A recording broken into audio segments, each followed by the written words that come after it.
Welcome to the dojo. My name is Dark Mage. Ready to do some game dev. I am 1.5 cups of coffee into my day. I got up pretty early today. I actually really like this camera angle. You get to see exactly how I type, and we're gonna start getting some shit really rolling with the game here now that things are really starting to fall into place. Cat and dog have eaten breakfast already. Oh yeah, I forgot. I have to do the fucking stream update shit.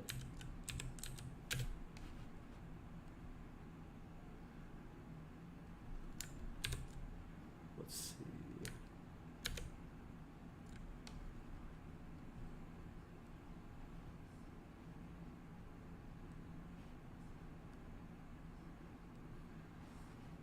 In a lot of ways, I've brought new life to the dungeon. We have a cat now.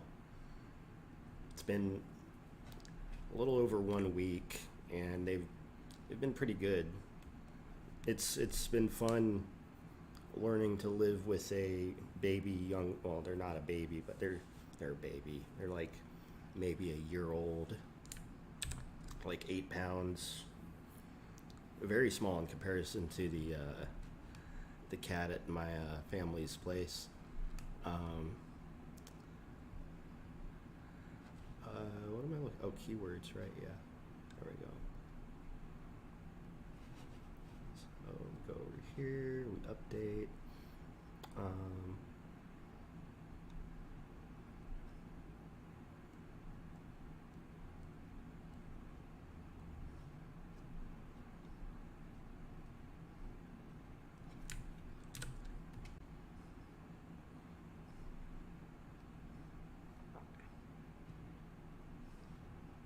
All right.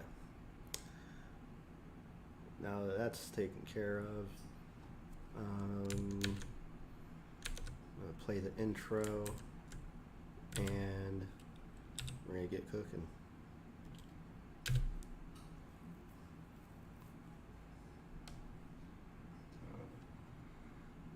It's early. None of y'all fuckers are awake yet. Y'all better. You know what they say? They say early to bed, early to rise, and all of that shit, right?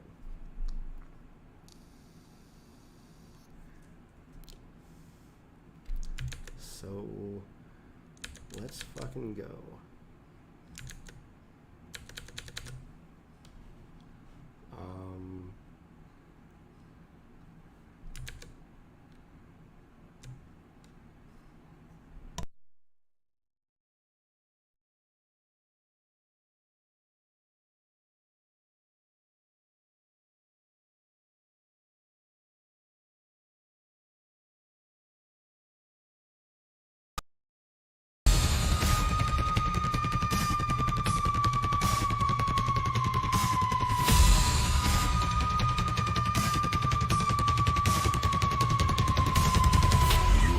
Listening to Evil Dojo Dark Mage in the house with the sick flow.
now listening to Evil Dojo. Dark Mage in the house with the sick flow.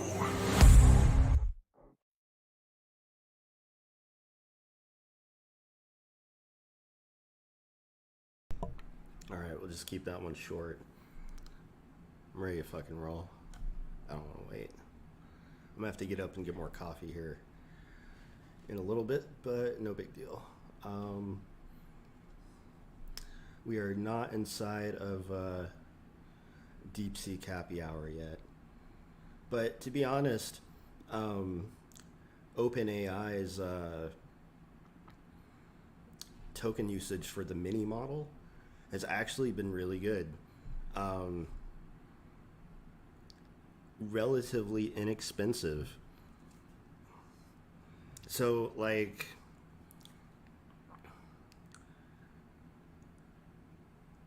it's really interesting, like, comparing these models, because Nano's really fast, and then Mini's also pretty fast.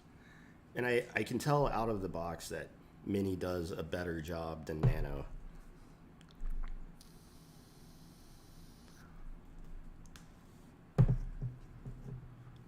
So it's been kind of an interesting thing to observe as I kind of move forward with this thing.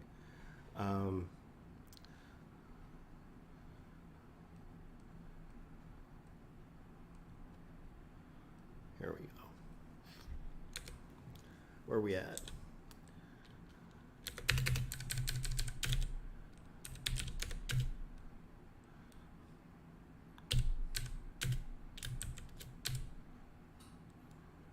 You know what? Let's start off with the build loop. So the way this works is you list all the .c files, and then you pipe them into a program called enter.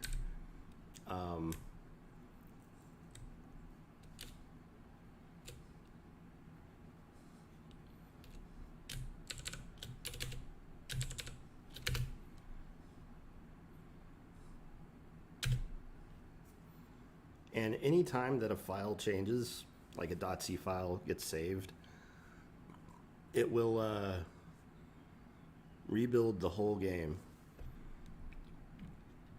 Now, with .h files, we have a bit of a problem. And I have not made a very dynamic way to do this yet, because the easiest way to do it is if you change any of the .h files, there's a potential impact across a number of different .c files that you might be working with. So one of the things that you might do is, if you change a .h file, clean the whole project and rebuild the whole project right away. It's still relatively fast, but, like, obviously me being interested in hyper optimizations that, you know, lead to self-destruction, I have the thought that there should be a way for me to detect which .h file changes and then map that to which .c files are affected by that change. But it's also possible that there could be cascading effects. So it ends up still being easier to just clean the whole project. Either way. And I can demonstrate this, right? Like,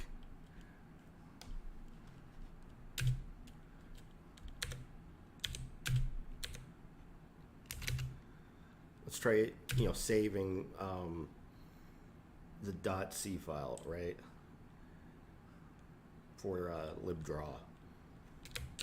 Now, nothing changed here.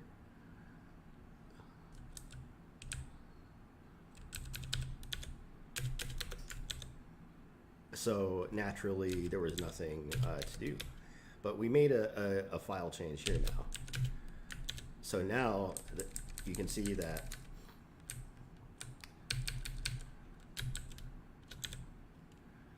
oh yeah, and because it's going to clear every time, you actually wouldn't be able to tell. So now if we add another line, you can see that it build. There you go. So automated build system, right? So whole idea is that ideally, in the perfect system, I'm able to make changes to the source code as the game's running, save the file, have the file automatically rebuilt, have the game reload the changed file while the game is still running, and have those changes loaded into the system. And what I've emerged with is effectively libdraw and liblogic. There are two dynamic libraries that get hot reloaded anytime that they're changed. So to show how that works, for instance, and I have some text from libdraw when I was doing debugging on it. So one thing I'm able to do, so over in libdraw, in update debug panel, and then there's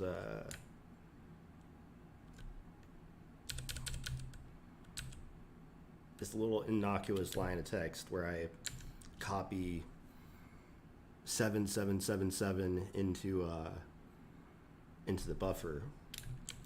This is what happens if I comment that out.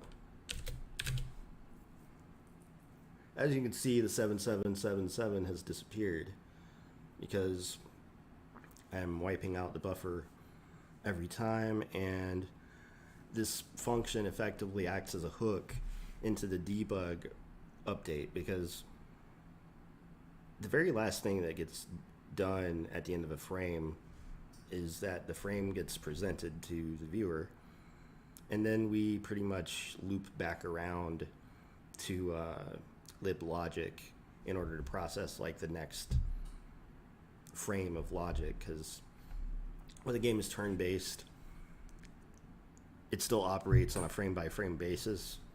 So, you know, this is how we're able to simultaneously have a real-time game engine with a turn-based system underneath it. This might seem obvious to some people who are more experienced than others, but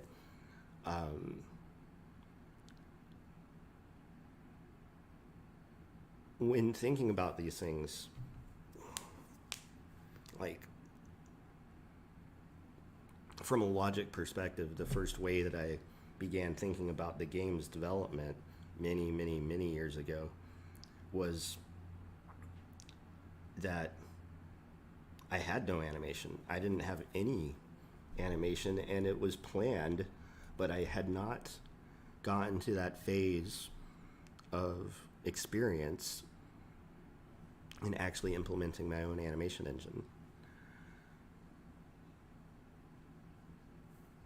What I was doing in 2013 was I was actually drawing sprites entirely in code.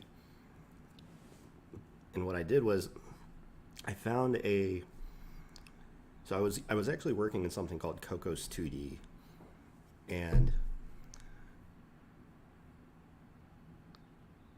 the game was for iOS, and it played really nicely on the iPad. It was like so nice to play on a touchpad. And I had a lot of features, and one of the goals in this process is obviously to get back to the same point that I was at with that game's development.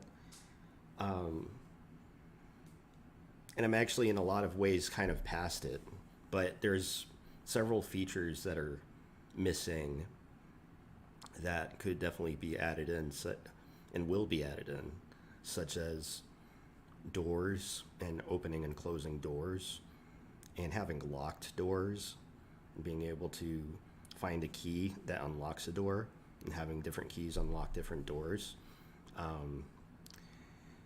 and doors being able to be broken in and kicked down if they're of a sufficiently weak material and you're strong enough.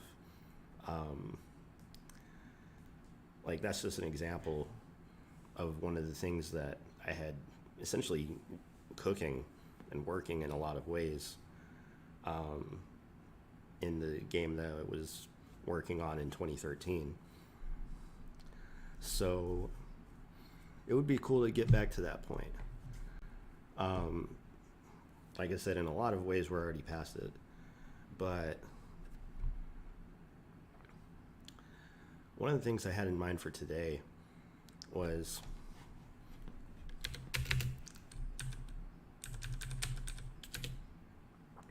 I've added in some new assets. So I began thinking, it's about time we get some stuff besides orcs and humans. And this is a good way to get rolling in that department. I went through the assets that I had available, and we have most of the actions needed for dwarf, elf, halfling, and goblin, as well as a bat and a wolf. I also discovered some new assets for the human, and they have corresponding ones for the dwarf and all the others that involve other new actions that I have not yet implemented in the game. In addition to this, they also have like some assets that lend to an idea that I'd like to work on. It's going to take a lot of work though, which is being able to have layered assets, like being able to have our dudes here have like different, versions of armor that might be equipped that actually get drawn onto the character, so that we can have like very wide variety of presentation of individual character races, simply because we're going to be able to actually draw the corresponding things they're equipped with. And doing it with assets this small makes it a lot easier to start thinking about that kind of stuff, because at the end of the day, I am trying to do everything in code, because the goal is to ultimately automate a lot of the generation process so that we can get a lot of different things in the dungeon and generate lots of different types of maps and have very complex emergent gameplay as a result of this. Standard business for any dungeon crawler. So I asked myself, how do we get a dwarf in? Okay.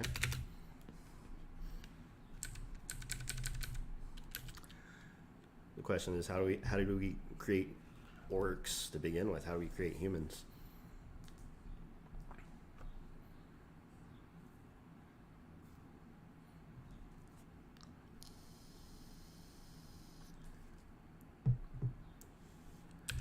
So there's two aspects to this. There's the creation of the entity in the logical sense, as all of the underlying attributes, name, the entity ID. And then we have the graphical assets that correspond to that entity. So over in libdraw, I've already implemented some of this.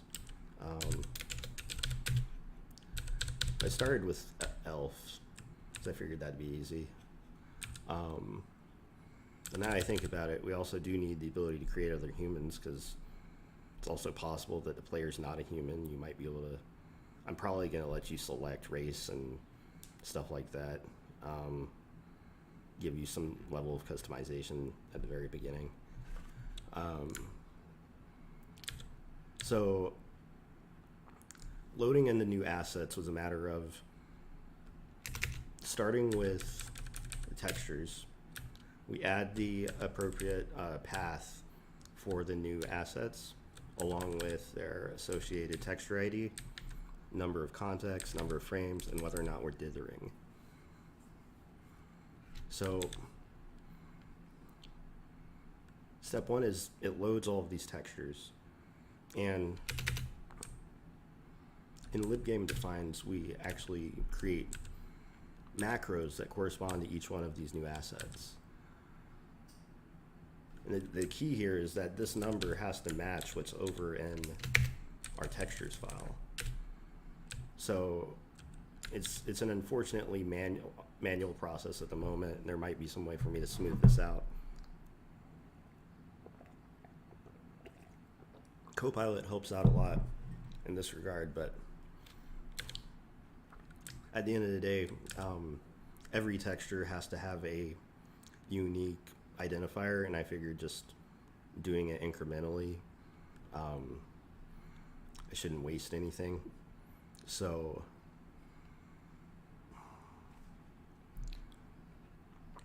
once we have the associated texture, took a look at sprite group animation.h. And yeah, I have not created the sprite group definitions for the elf yet, but in general, like ideally for all the humanoids, the positions of each of the sprite groups is the same for each different race. So ideally, I shouldn't have to have different definitions for each race, but just to be safe for right now, because I know that elf is missing certain ones like guard success and guard, to begin with, I'm going to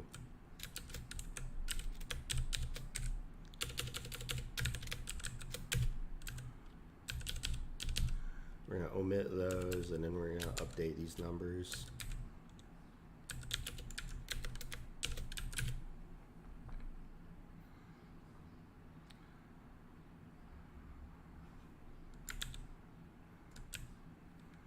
Idle, walk, attack, jump, spin die, soul die, damage. Idle, walk, attack, jump, spin die, soul die, damage. So the reason that we skip a number is because I'm storing the shadow texture for the entity in the same sprite group,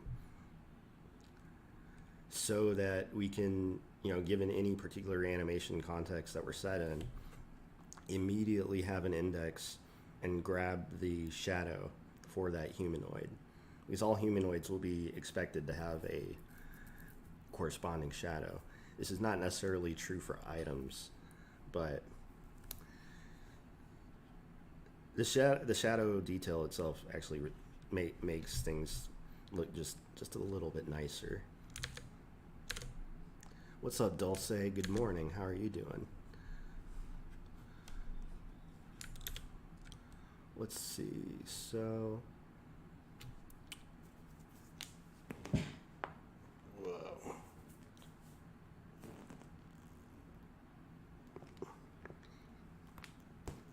Ugh.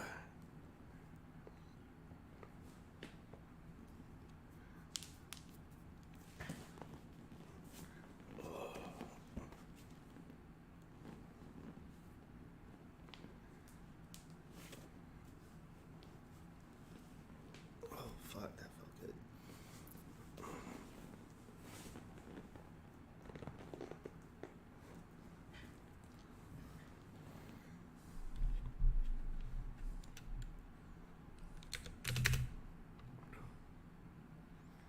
What's next here? Oh yeah, so I was explaining how the loading of the new asset works. And whenever we go to create a new sprite group, like for instance,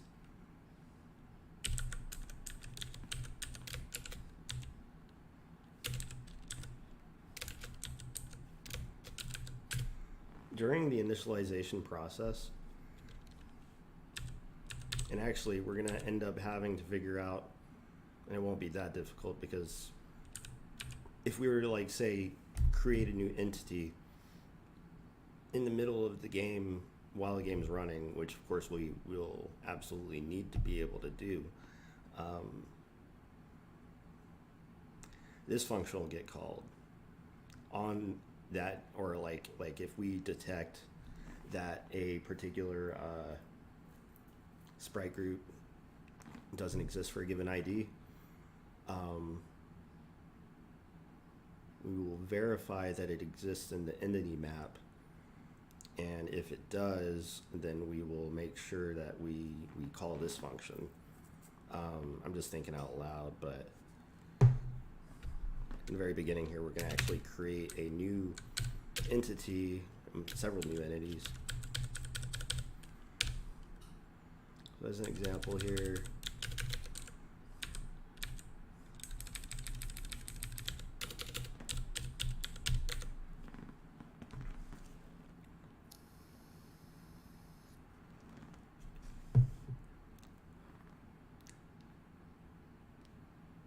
so there's create orc and create human.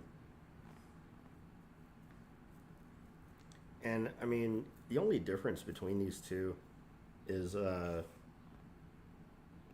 race and also the default action, right? So like,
okay.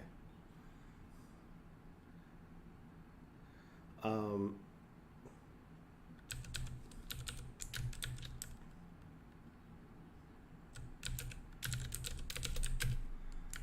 hmm.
Okay.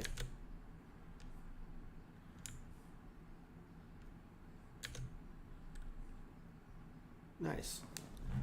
ECS library, huh?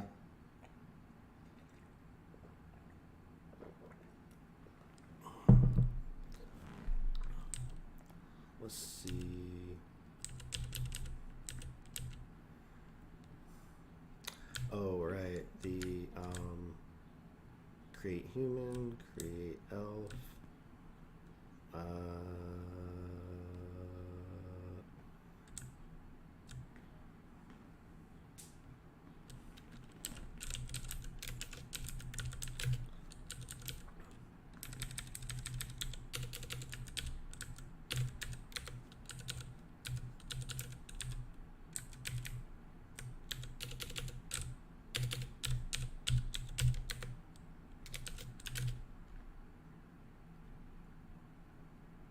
Uh-oh. It crashed on build.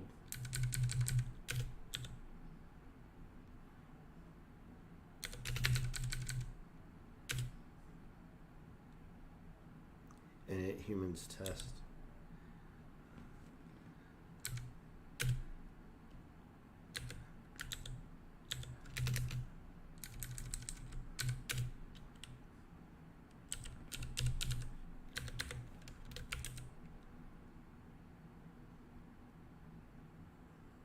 Wait, what? Oh. Yeah.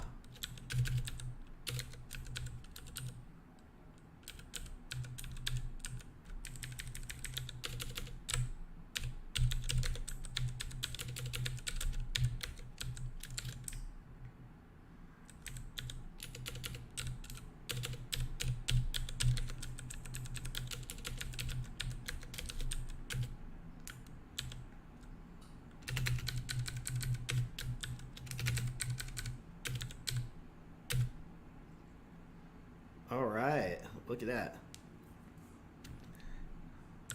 We got 3 dudes now.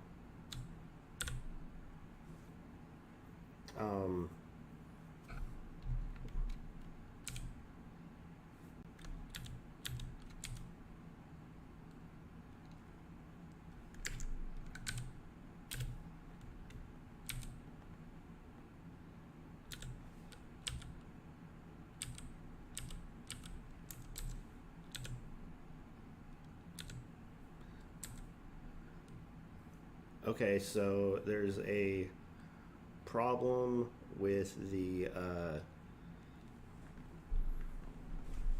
elf situation here. Okay, human died fine.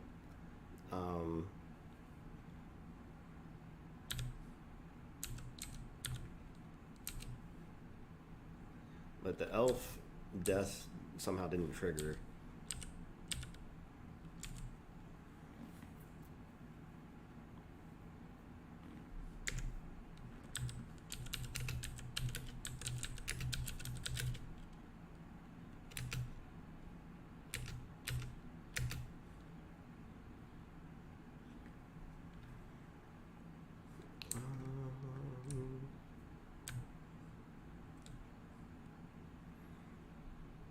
Oh, right.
Son of a bitch.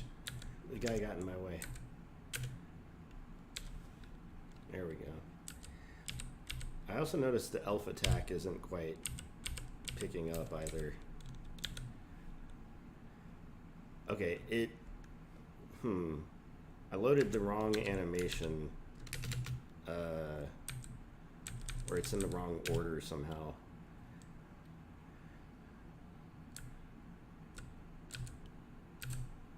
45, 46, 47, 48.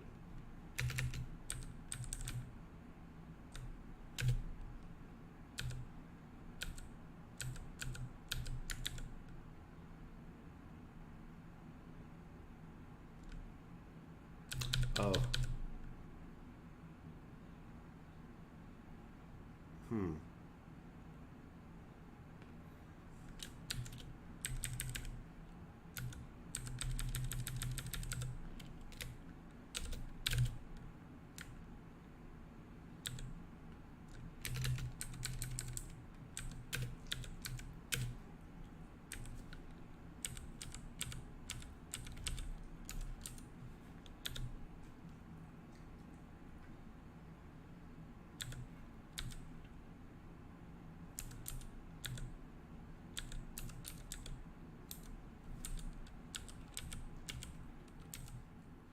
Okay, so that's the wrong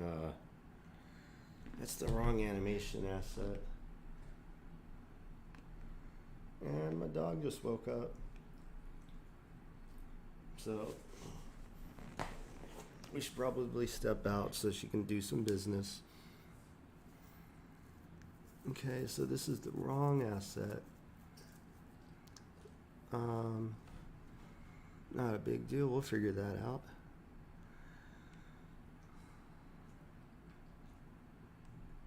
But BRB though.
All right, we're back. I'll say anything interesting while I was gone.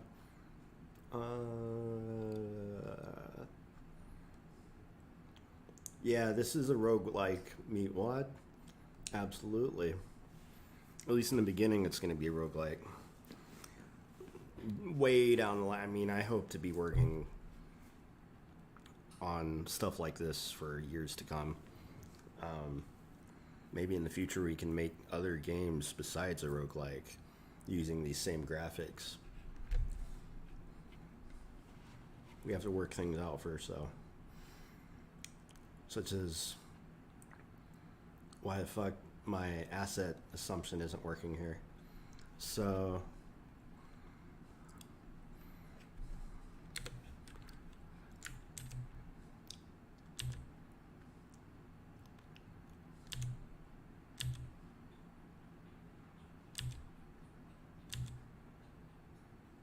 oh, elf spin die shadow failed to open.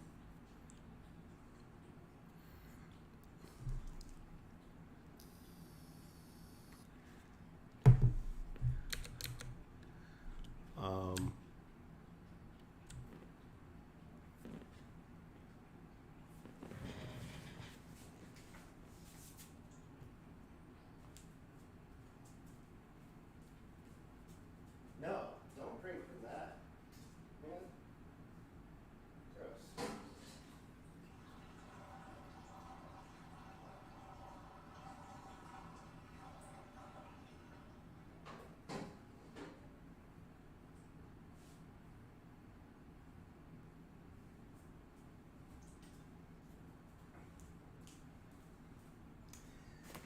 I had some water in the wok, letting it soak, so I scraped some of the stuff off and cook on it later, and my cat was drinking the water out of my wok.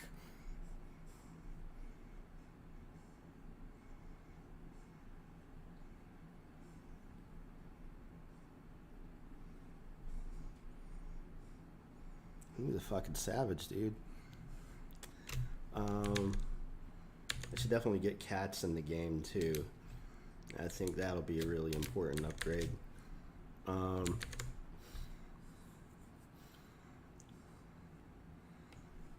Okay, looking at this.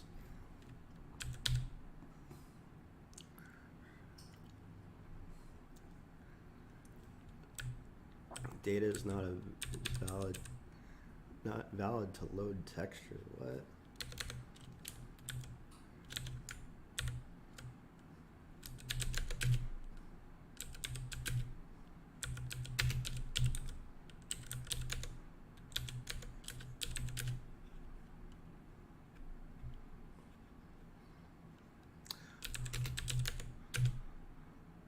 Okay, yeah, naturally. Human doesn't have an associated, no, sorry. Elf doesn't have an associated shadow for each one of its things.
son of a bitch, what?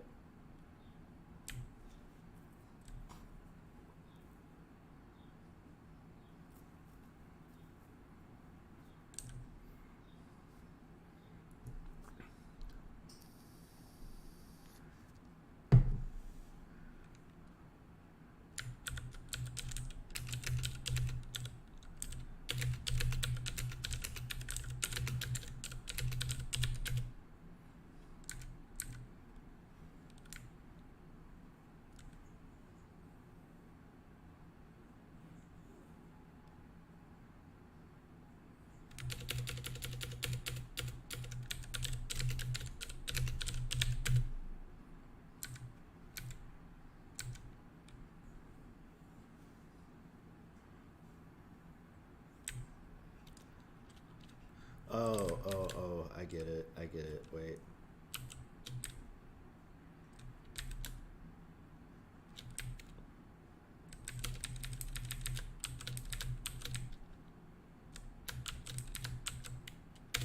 There we go.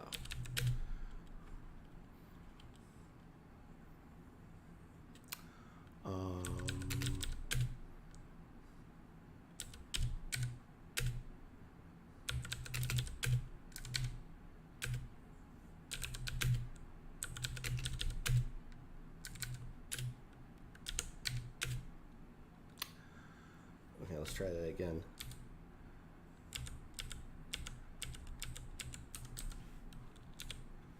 No, you're still not the correct one. Hey. Hey.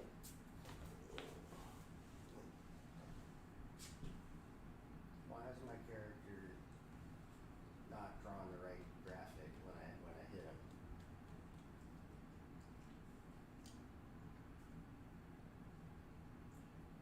Why?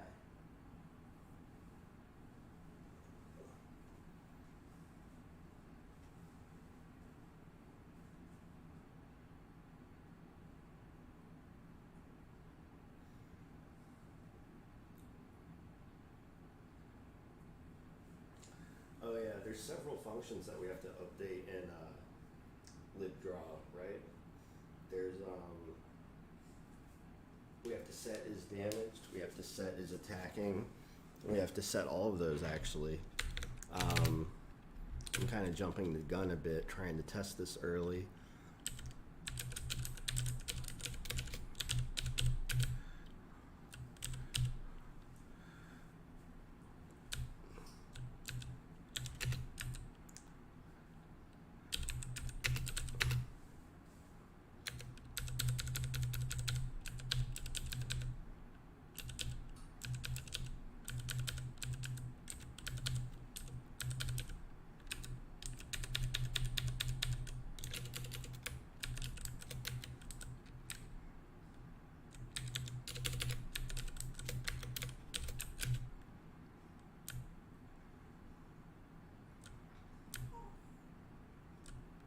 Oh, Grace, you're okay.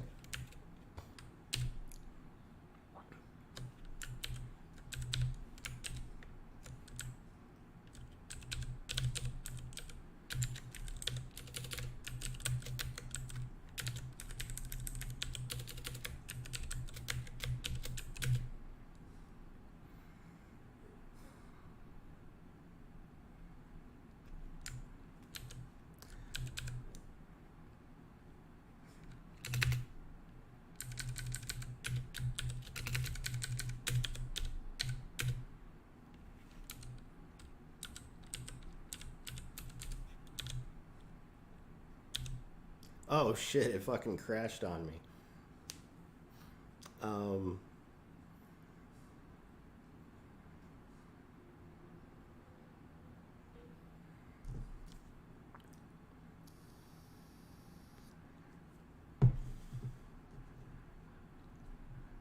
Shit.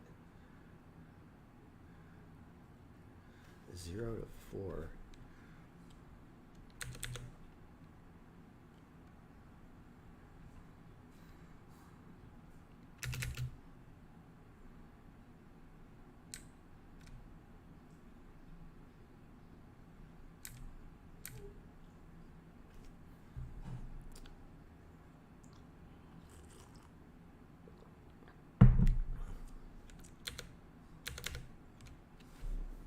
Grace.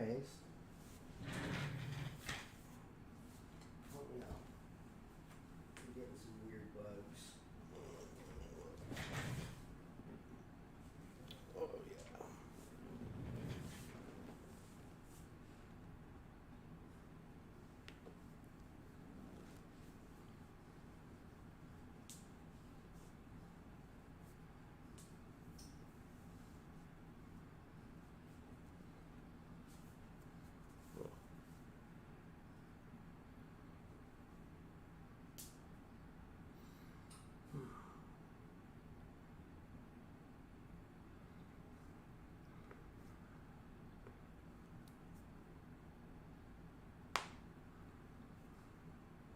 Oh, thank you, baby.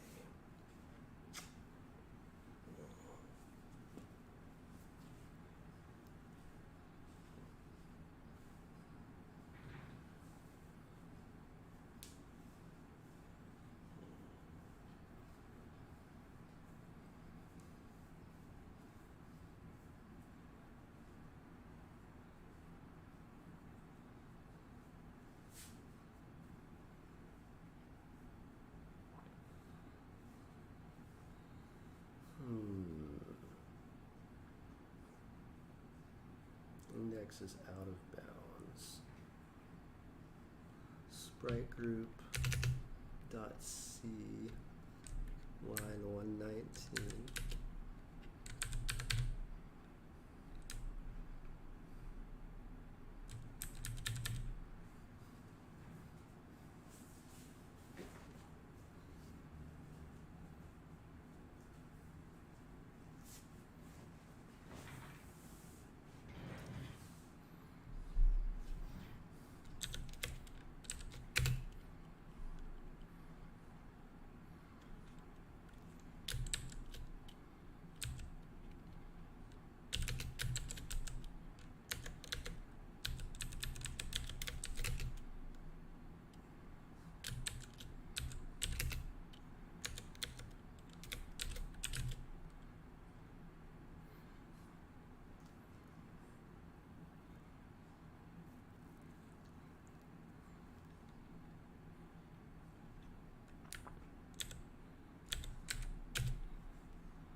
Oh, wait, what?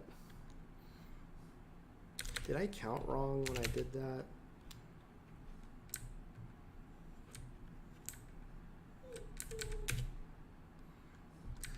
Um, 1, 2, 3, 4, 5, 6, 7, 8, 9, 11, 12.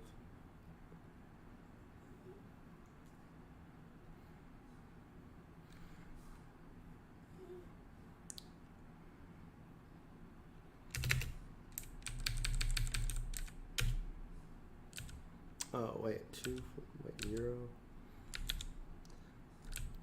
Idle. Walk. Attack. Jump. Oh, whoops. Wrong order. Damage. Spin die. Soul die. You know what? We can actually put soul die.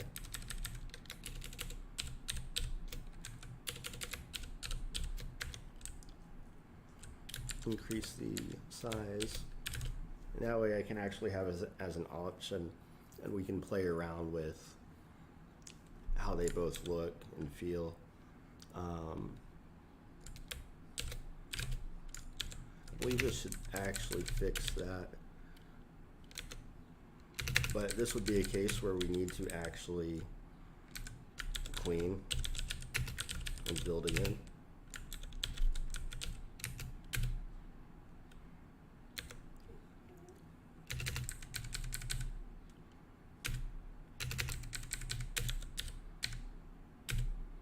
There we go.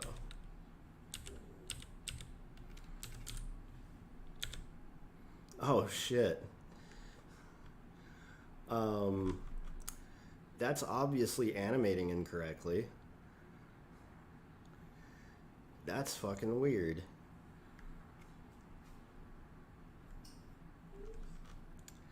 Oh, you know what? I did tweaks to the spin dies on human and on the orc.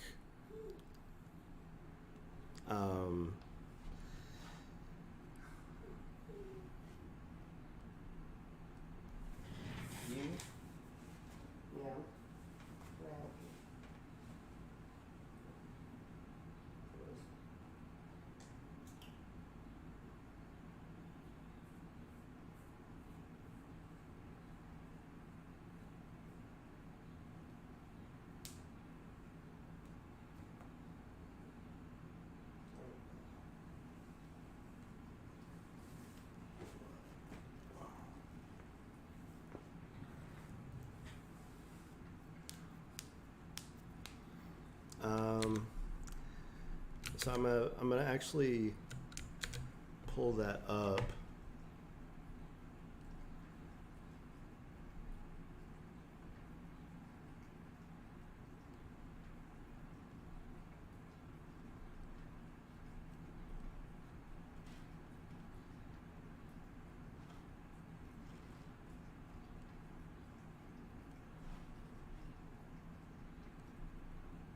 There we go.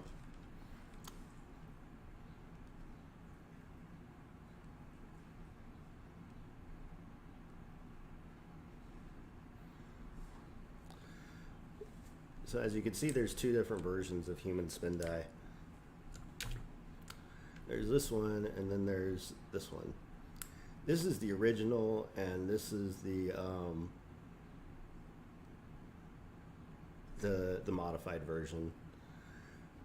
The reason that I have it this way is because I wanted the body to be persistent on the ground. I didn't want it to fade away like it does in the original animation. This was a custom tweak that I decided on. Personal artistic decision here. So in order for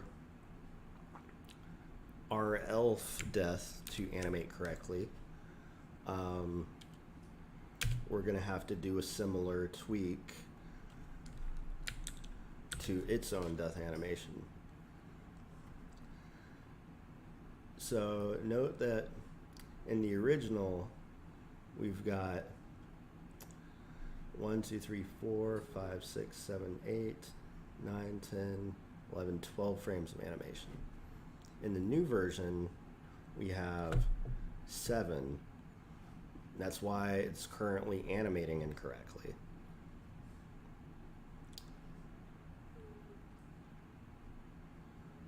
So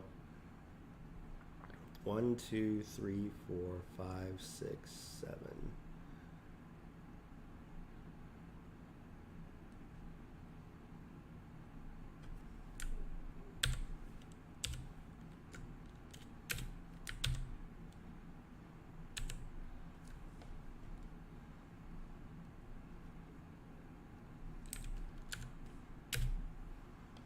All right, so now we have spin die 2. Similarly, in the shadows, we're going to have to modify this. And it's effectively going to be the same thing.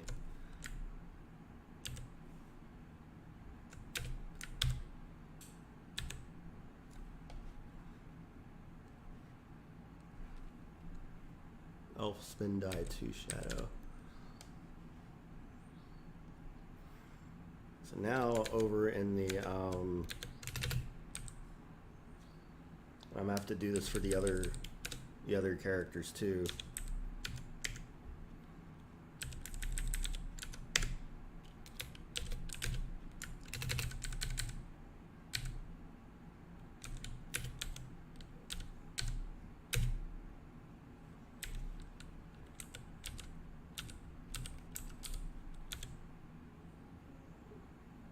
Oh, he didn't stop on last frame. He's continuously spinning in place.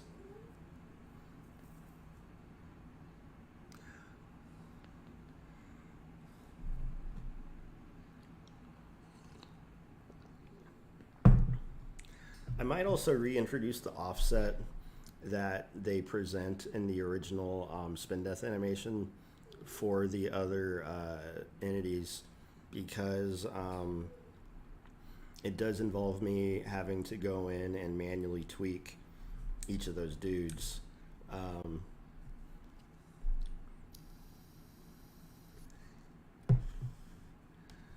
So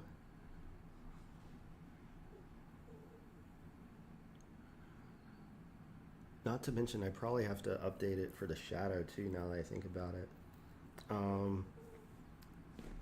Hi. Ma'am, I hear you talking. Don't act like I can't hear you. You've just been talking for like 30 minutes. Come here, come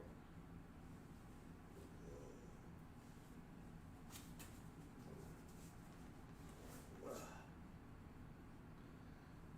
Can y'all hear me? Can y'all see me? Y'all can partially see me.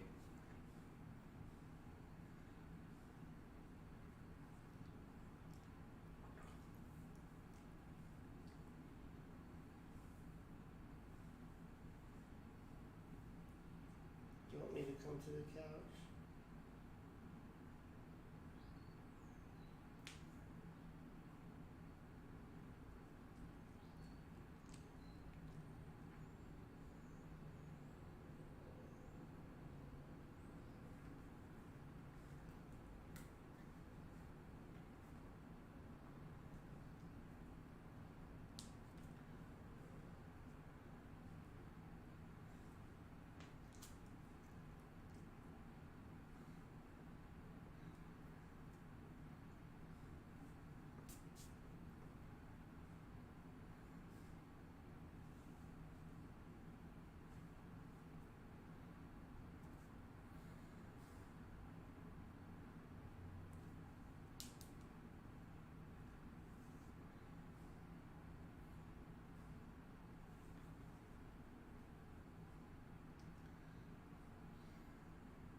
If things are slow to roll, there's a reason for that.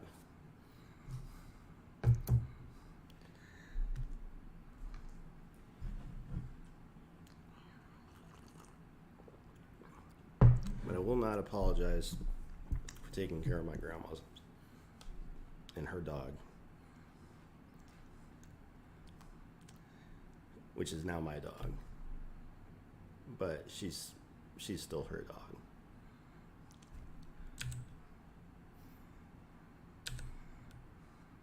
Why is the final frame not hitting? Or not sticking, rather?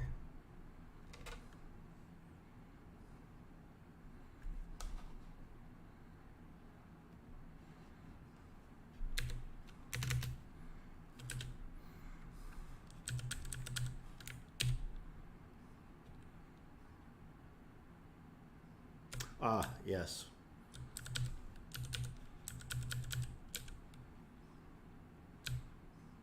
Also, I want this to be consistent.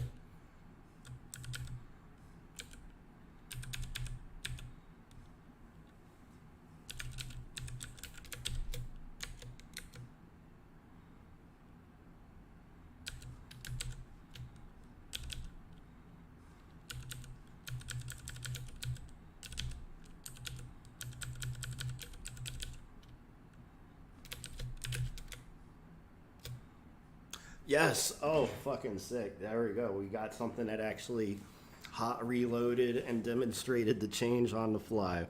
Oh, that was great. Okay. That's what I'm talking about. Let's do that again.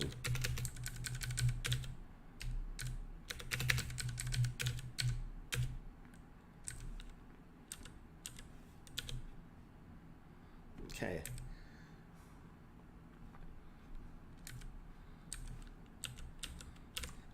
I also had this thought, auto equip should not be a thing, because that would give at least one more turn that you would have to like think about doing something. So like,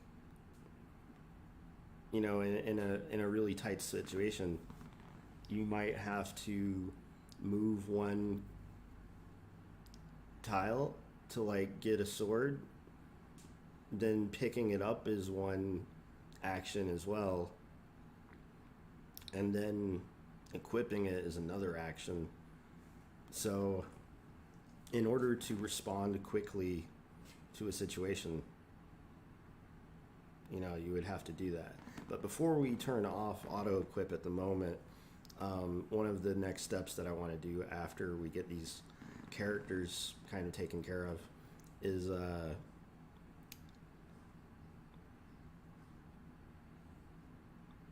inventory menu.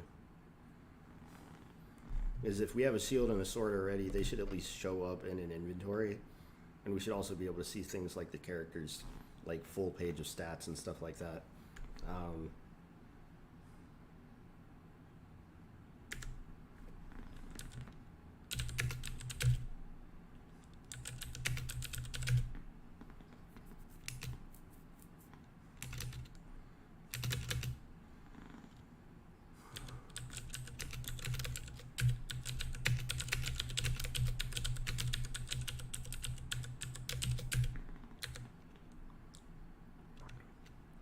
Okay, so back to Ace Sprite. So what we just did for the elf, we're also going to have to do for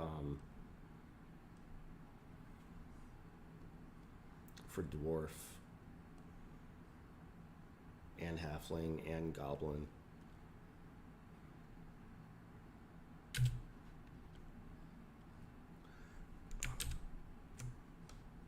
Oh yeah, and I have two different versions of dwarfs too, which is pretty cool.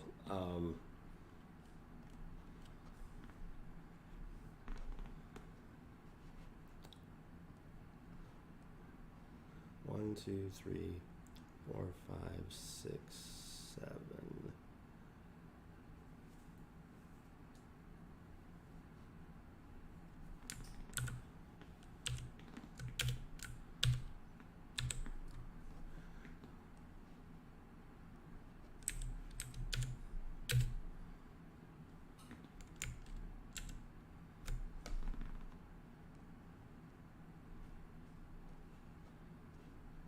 One, two, three, 4, 5, 6, 7.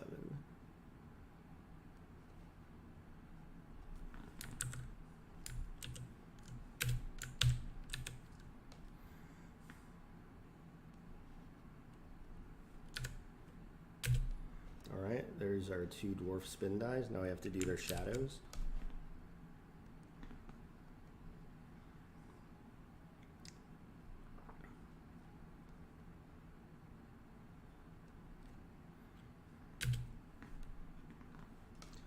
One, two, three, 4, 5, 6.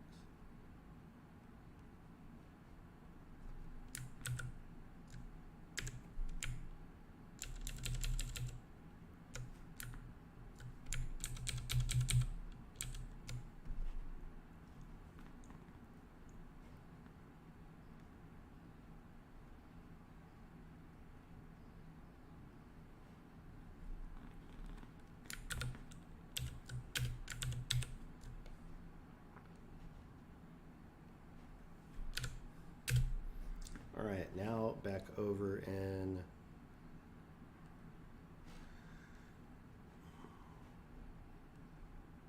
in the game code.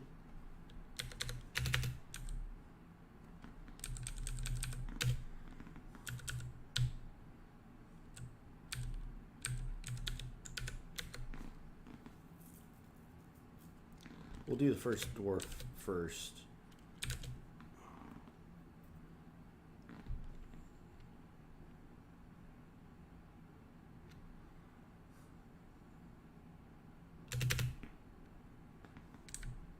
Lib logic.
I think that does it for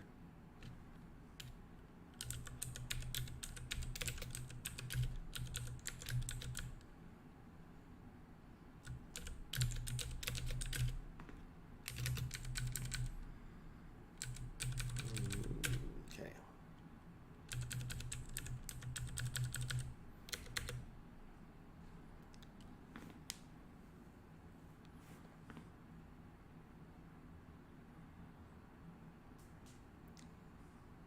But one key thing to notice here is that in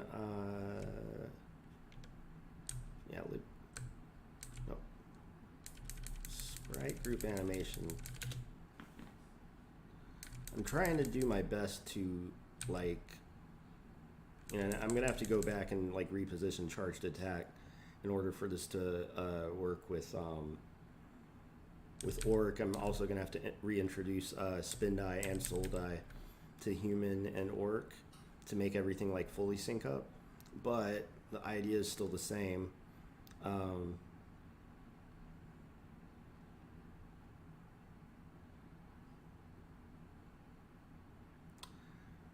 The positions of the sprite groups for each action that a humanoid can take that we have animations for, we should do this.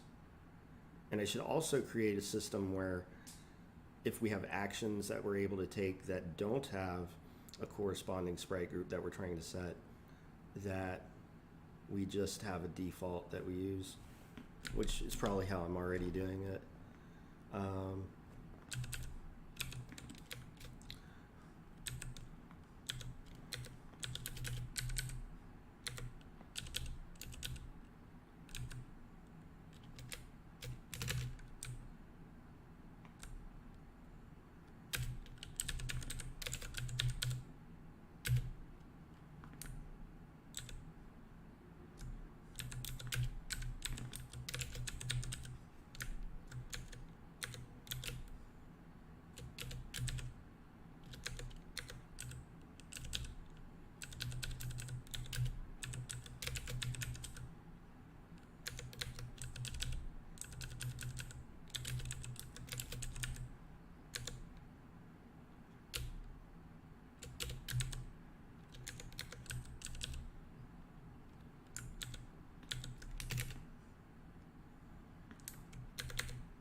idle, walk, attack, jump.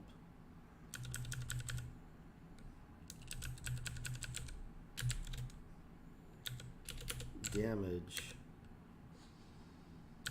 spin die, soul die, guard, success.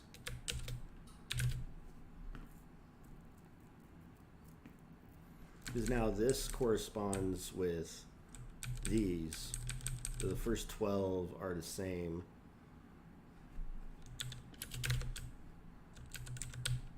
We have to do this for dwarfs.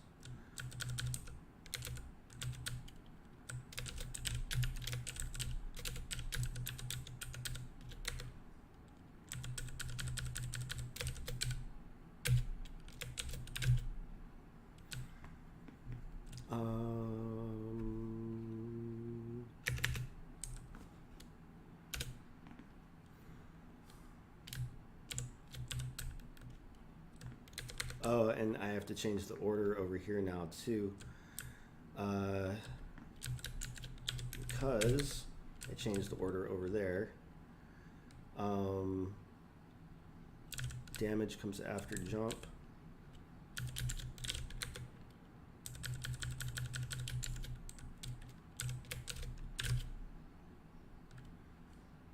Idle, walk, attack, jump, damage, spin die, soul die.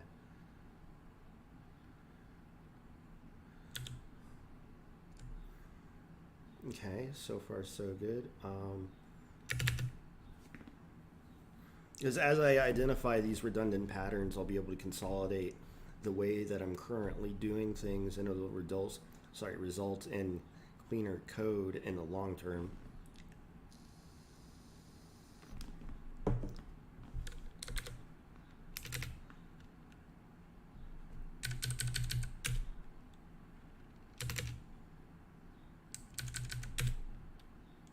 Let's see, what do I have left? Oh yeah. So for each one of these now,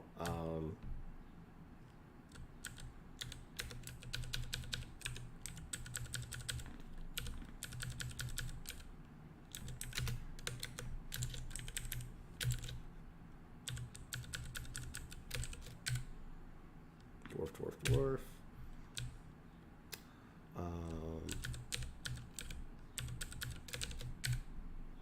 Dwarf.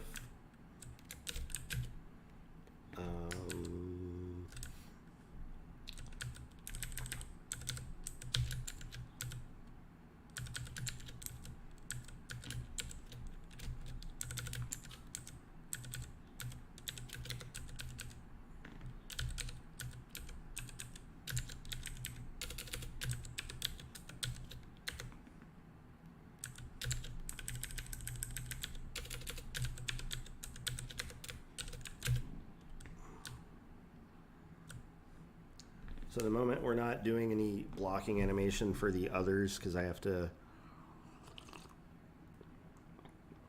pull in their appropriate assets and also make sure that the logic for equipping items also rocks and everything. And I also have to create an action for that too now I say that.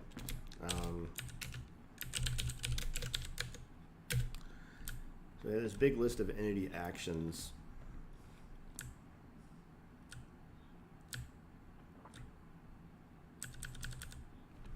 And then any action, equip,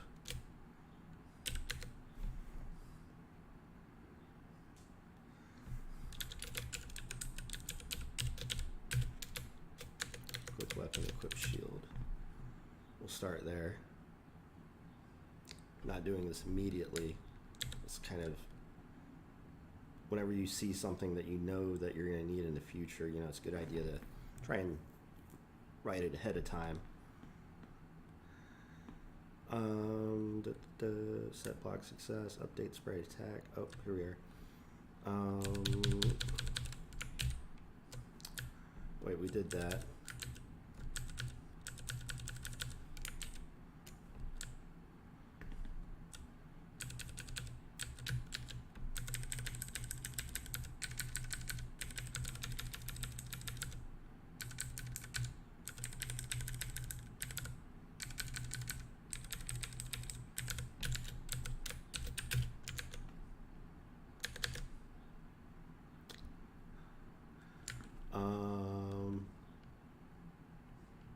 You spend move picking up items. I'm not sure how our picking up items or I see what you mean. No, like as in using a turn, like picking up items using a turn. Yeah, yeah.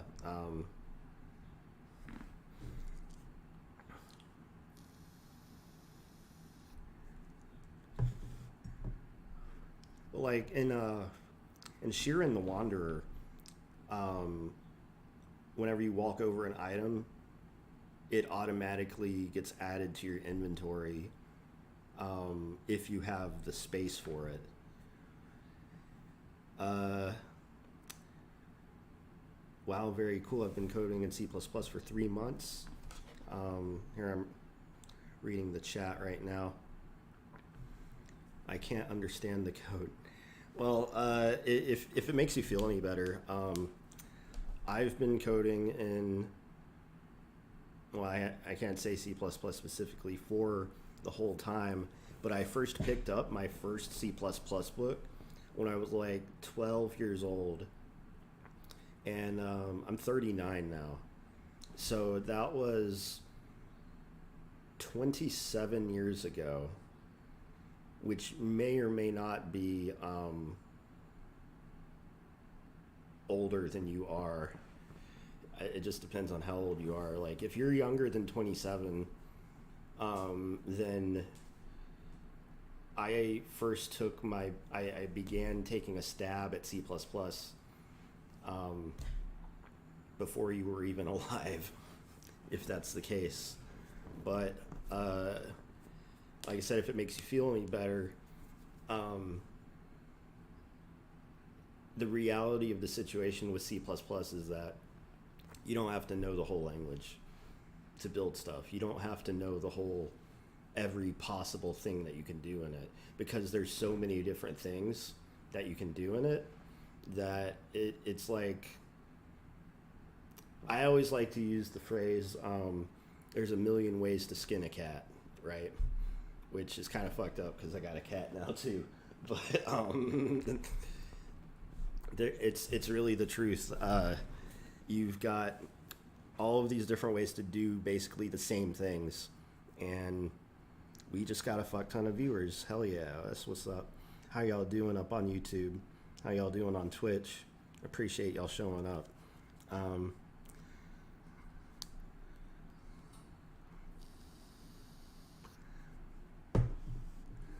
To answer Joshua's question, why am I typing with one finger on this hand? Well, that's because these fingers don't extend. Unfortunately, this is the result of a birth defect that I had when I was in my mother's womb. And over, especially in my childhood, I haven't had any surgery since I was like 12, but they did several surgeries because originally when I was born, it was clenched like this. But as I had, surgeries that helped correct my ability to use the hand, they did things like they did a skin graft and enabled me to actually extend and open and open and close and clench my shit, right? And I unfortunately only have the ability to type with one finger. So the reason I am typing with one finger on my right hand is because that's the only finger that I can type with. So I hope that answers the question, and you can clip that shit because I'm not going to answer that shit again. I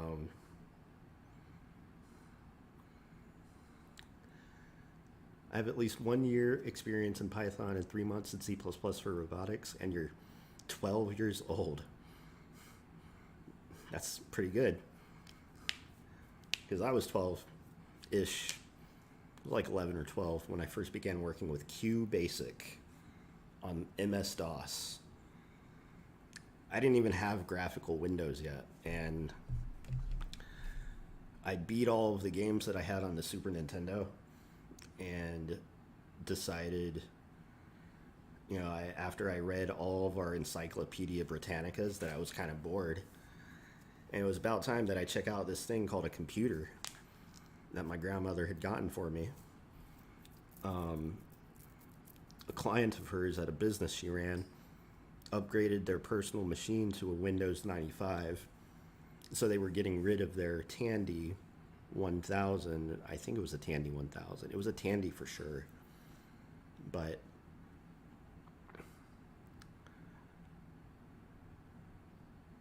it was MS-DOS, and I had a book on MS-DOS, and I like actually explored all of the different commands that you can write, and I explored writing batch files, and this eventually led to QBasic. And even when I was like 12 years old, I was trying to like write an RPG back then in pure text. But I also realized that there was something wrong, because even though I figured out how to work with if statements, my code was becoming very disorganized quickly. The more that I wanted to do, the bigger everything got. And it just, became this giant if statement. And I realized I didn't know how to do a loop or anything like that. And I wouldn't learn until many years later. Which is why I'm thankful that I took programming when I was in high school, when they offered it. I was over in Virginia, at least at the high school that I went to. They had a class called computer math, and it was programming in Pascal on those old iMac machines that had like the plastic bubble shape and shit. The IDE that we used was fucking awful. It involved clicking and dragging keywords onto your editor, and the only thing that you could actually edit were like the conditions of while loops or for loops, or parameters to function calls or things like this.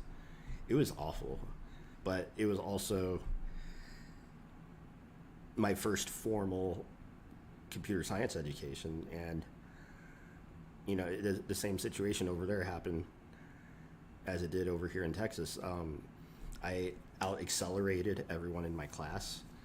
I just dominated the teacher and their ability to, keep up with my ability to crush their lesson plans.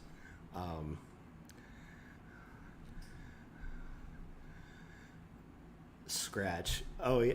You know what? Scratch is that visual fucking programming language, right? I've actually had at least 2 or 3 students. Yeah. It's definitely with Scratch, which is kind of like an ancestor of another language called Alice, which, if you're not aware of the origins of these visual programming languages, a lot of it comes from a guy named Randy Pausch, who was a famous computer scientist who died from cancer, but he had a famous Carnegie Mellon last lecture that he did before he passed away, and part of his legacy was being involved in the virtual reality department at Disney. It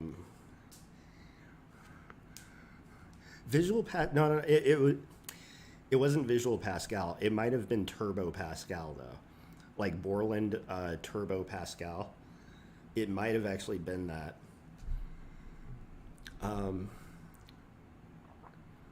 It's the one and only time that I've actually touched Pascal, actually, and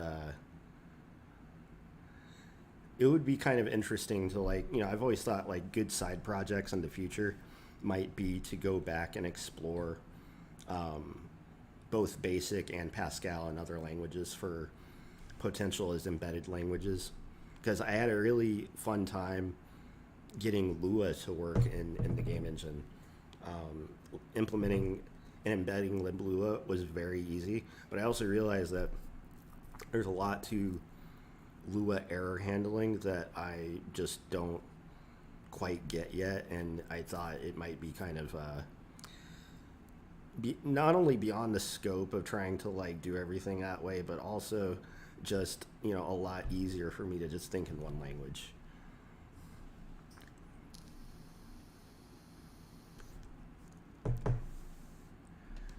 All right, enough talk.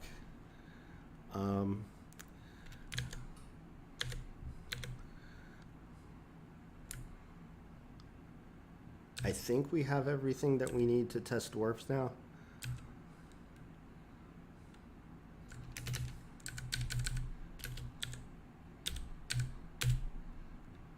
Or no. Unknown race. Oh,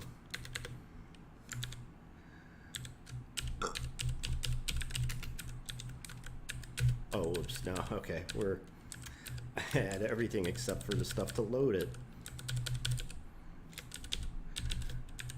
So what create by SG by ID does is, given a particular entity ID, so it takes a look at the entity in the entity map, and assuming that there is an entity, and that it's not just like a invalid value, and we make an effort not to call this function or any of the functions with invalid values.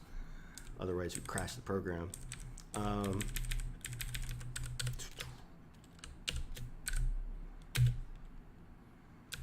We have not defined texture dwarf keys yet.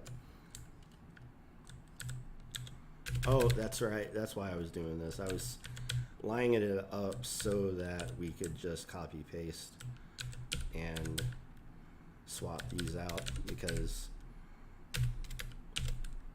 I have to do this at the moment. I have to do this every single time I create a new race. So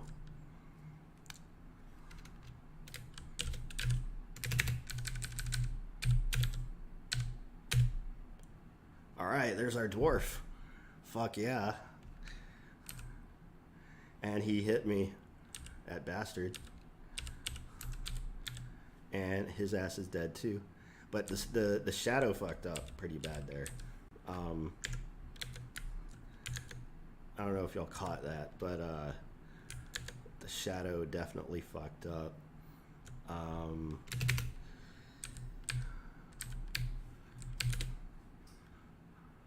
Oh, whoops. We forgot to add the 2 to the file name there. All right. Oh, and he's not walking either.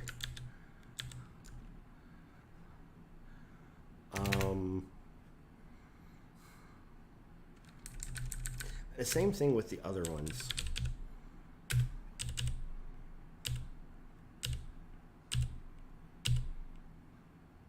Wait, that's lib logic.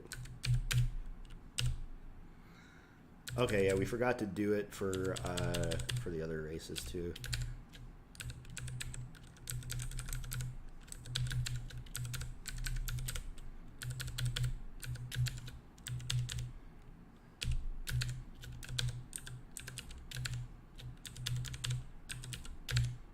Oh, motherfucker. There we go.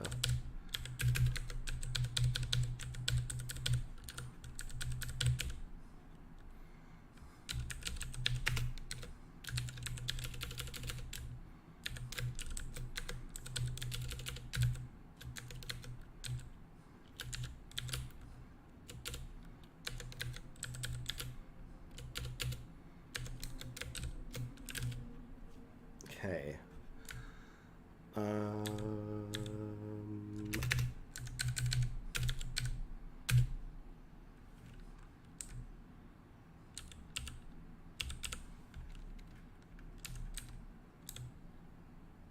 Got your dumb ass.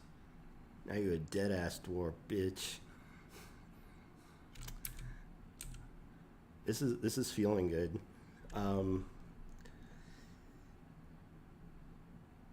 It's just a black background right now. At some point I'm gonna drop something more interesting or cool on top of that, just so that we have something kind of fun. You know, maybe even get some like fog type effect on top, you know,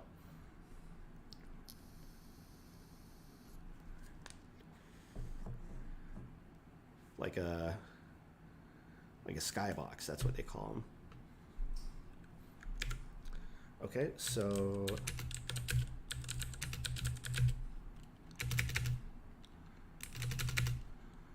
we got elf, we got dwarf. Did we observe the dwarf actually walking? Yeah. Yeah, he's walking. He's walking. Yes, indeed, he's walking.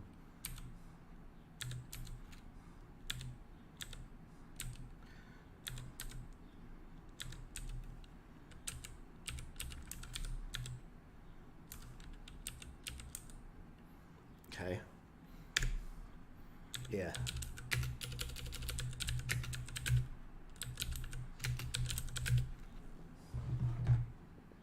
We got dwarf, elf,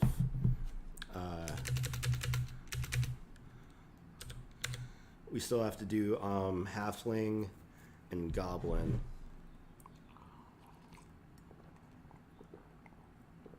As well as the two monsters that I want to put in too. I'm gonna have to go at like 12:30 or sometime before that, but that'll be like my hard limit.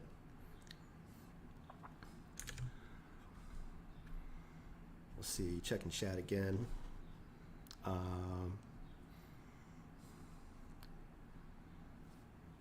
Scheme is apparently really easy to embed into projects.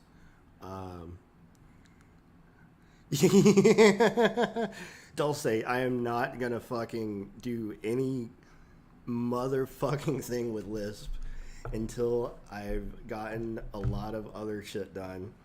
And even if I did, the biggest thing that I might even want to do is write my own Lisp. Like,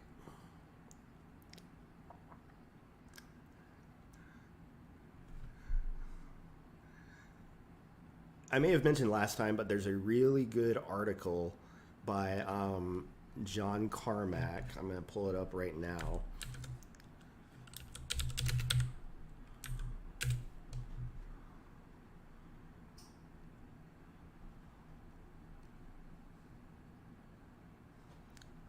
Right here.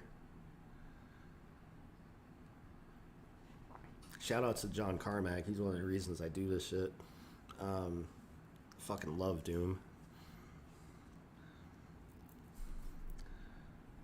He's got a lot to say on the topic, and it's really good computer science, like core fundamental ideas that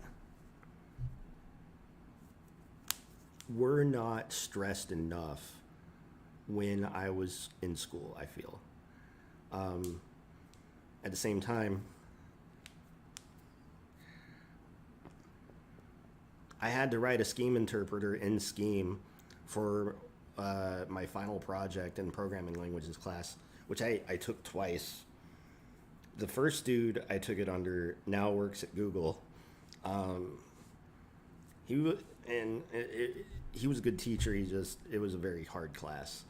I passed it the second time with no problems. It was the first time I actually had to struggle with computer science topics. Up until that point, it was mostly a total breeze. Even working with memory allocation and pointers, I didn't have nearly as much trouble as my cohorts in class did.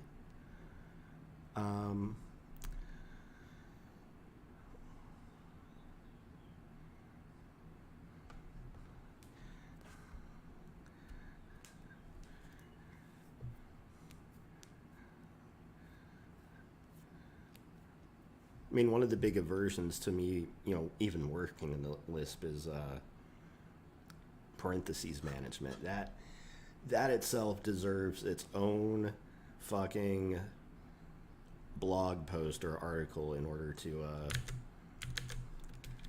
like sitting down and doing things takes time, and especially like picking up new ways to do things, and if your goal is to actually learn a new thing, then picking up a project and trying to build something in that new thing is a great way to do that. In this case, I already know C pretty well, and the goal at this point is to actually start making real progress on a project that I've had in mind for a very long time.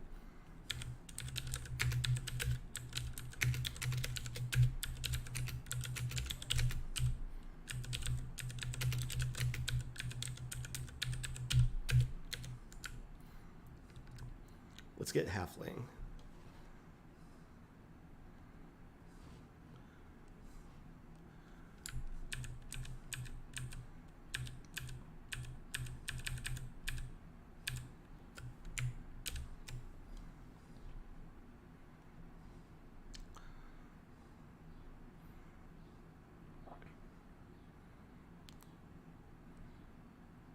Oh, did I not copy over a soul die for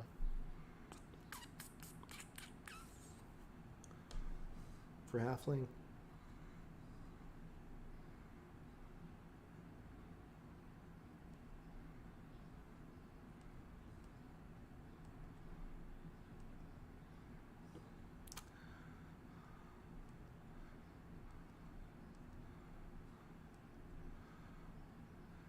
They don't have a soul die. Huh.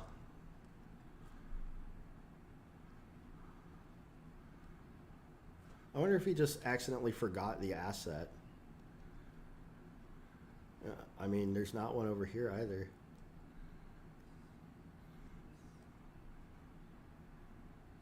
Okay, well, I didn't forget it. It just isn't here.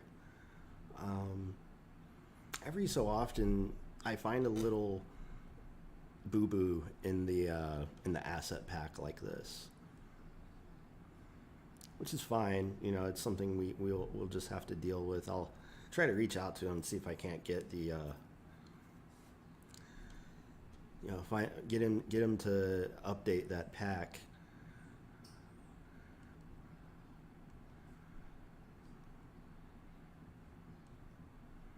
Unless there's a new version I need to get.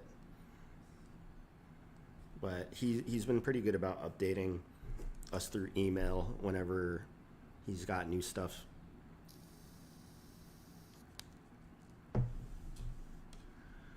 So, okay, going back, we're just going to deal with that.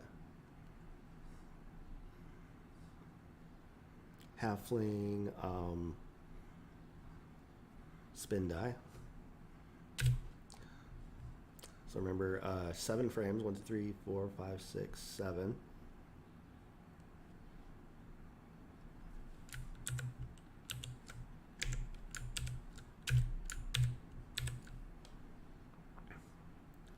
Halfling, spin die 2.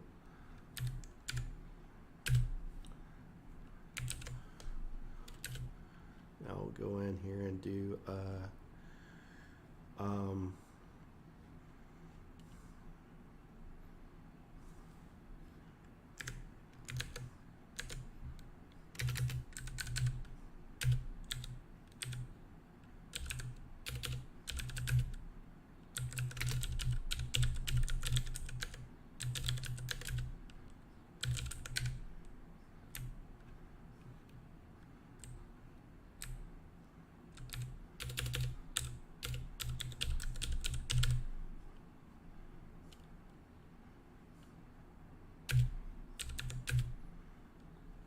Alright, we got the halfling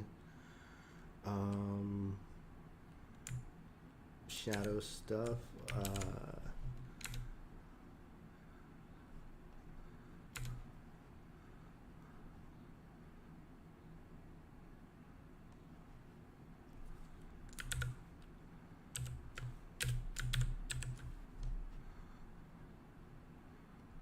Halfling spin die 2. Now we update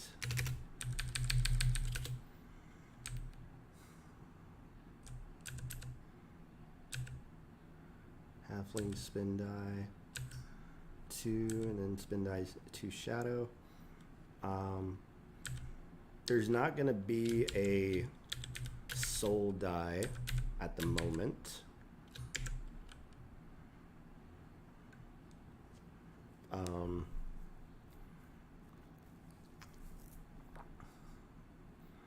Which this is gonna make things a little bit tricky, and I'll just have to be very careful going forward.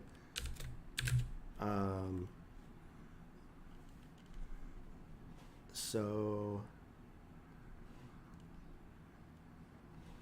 maybe we can also do goblin while we're here. That way we just knock 2 out at the same time. Goblin spin die. Same situation with goblin. And the goblins are like a smaller version of the orc. 1, 2, 3, 4, 5, 6, 7.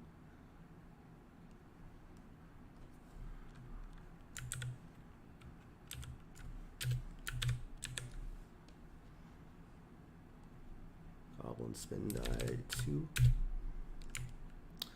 Then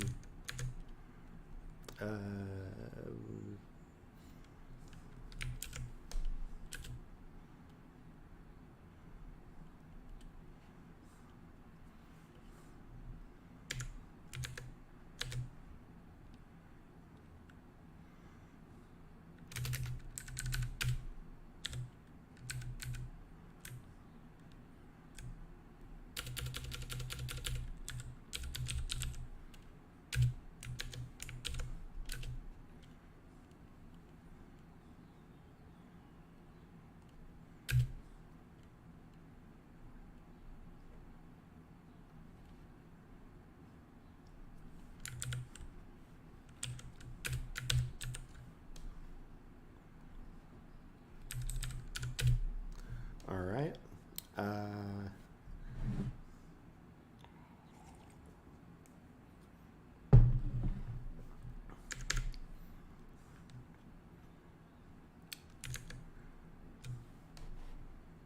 Let's go back over here.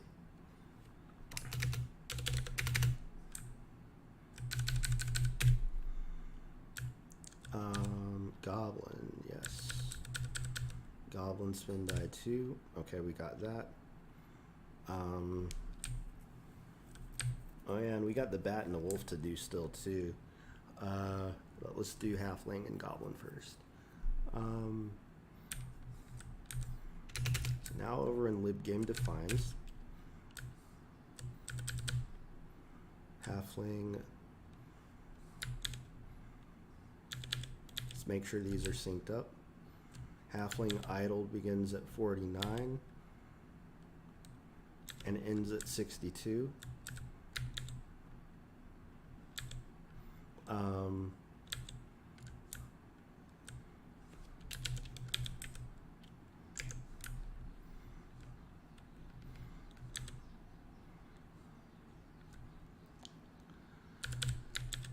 Goblin idle begins at 163 and ends at 176.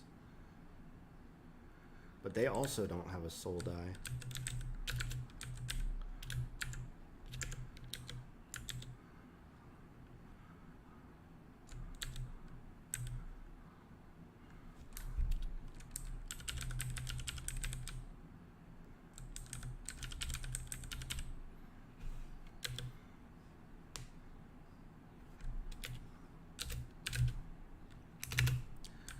Over in sprite group animation,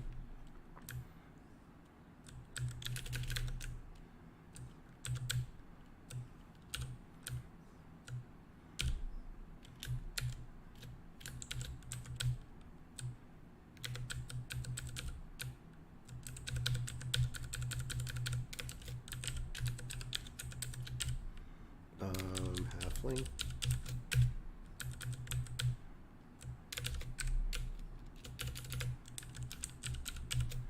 Goblin.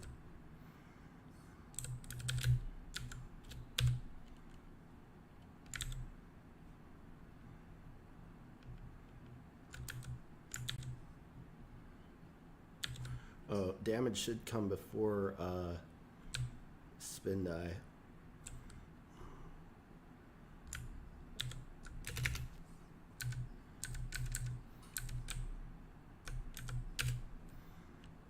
Alright, so with halfling, we'll move these two.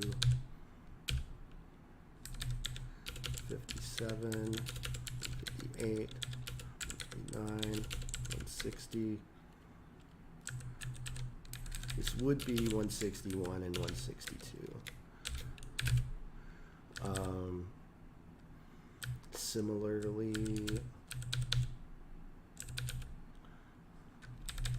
171, 172, 173, 174.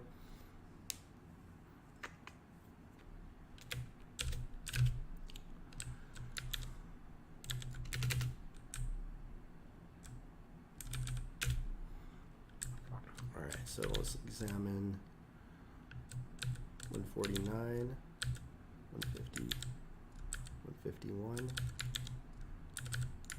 153, 155,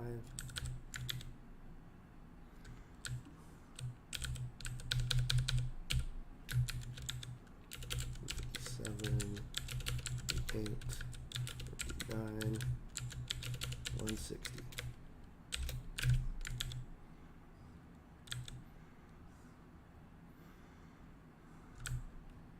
Same thing down here. 63, 64, 36, 7, 70, 71, 2, 3, 4.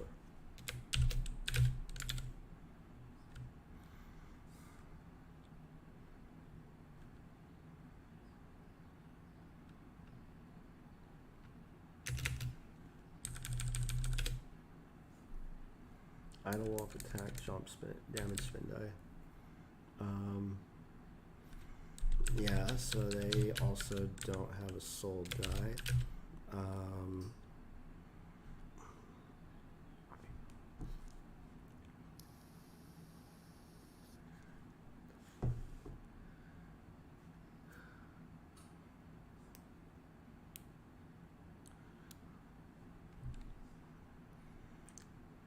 So the number of animation sprite, or the number of sprite groups, is the number of actions times 2.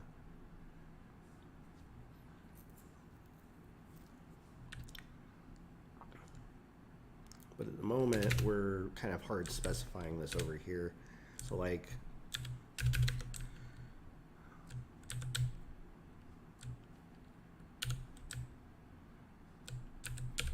for halfling,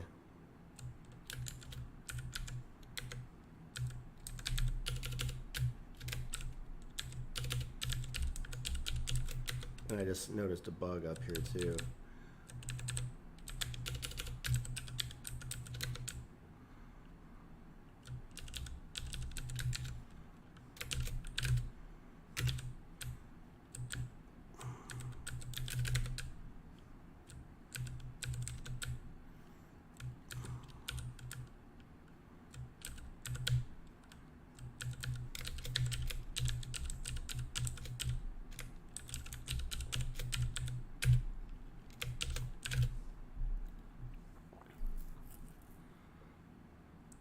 So this gets the graphics loaded in for a goblin and a halfling.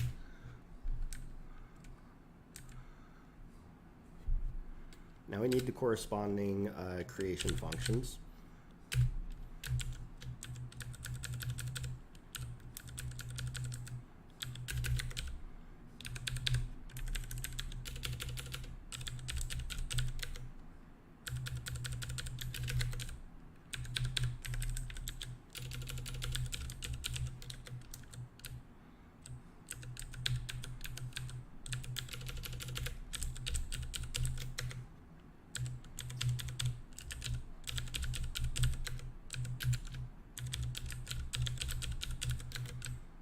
This dwarf would be mad at me if he knew his name was Elf.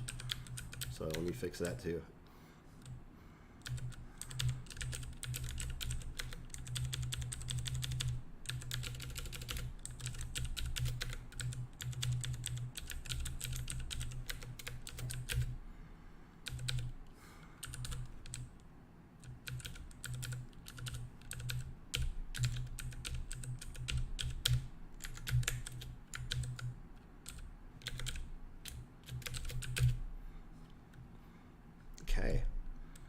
There we go. So far, so good.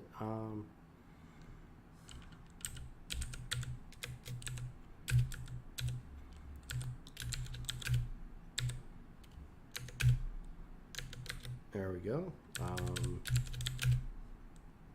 Boom, boom.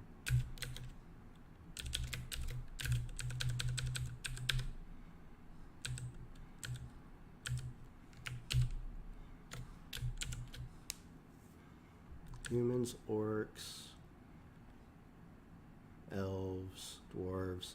All this is this fucking same code. It's going to be stuff that we can chunk out into its own, into like a, you know, a very special function. To clean this up a bit. So we have to do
now remember over in libdraw, we're gonna also have to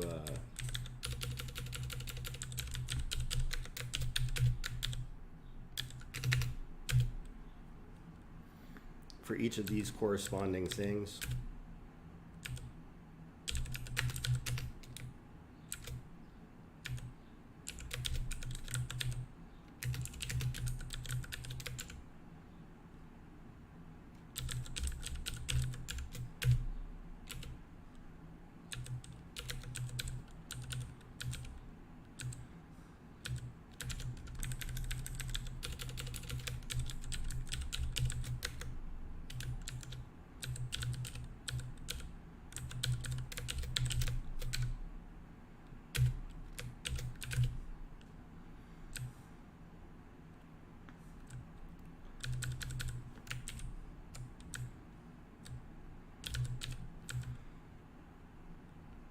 halfling, goblin.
Am I missing anything?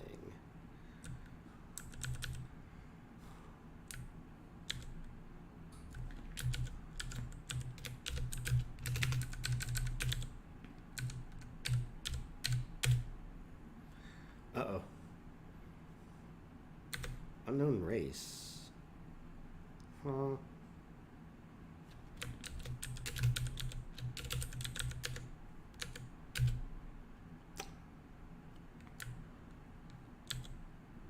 Oh, wait.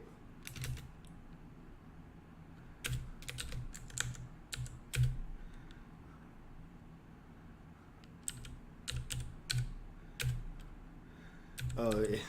We did it again.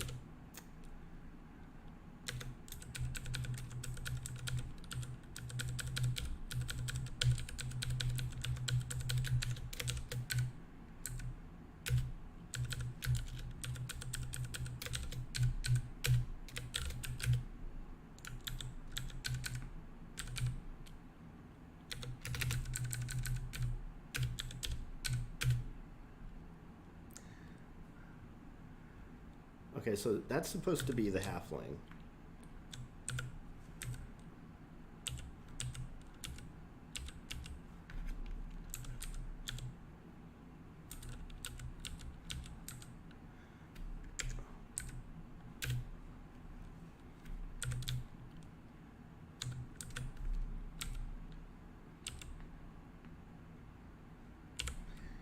You know what? Actually, seeing it done that way, I feel like it would look better with transparent message background.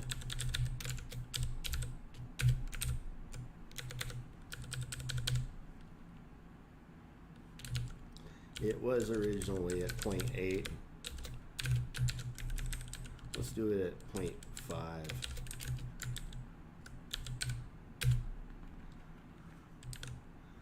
Okay. And now we can at least see a little bit behind the window, or, you know, yeah, behind the window.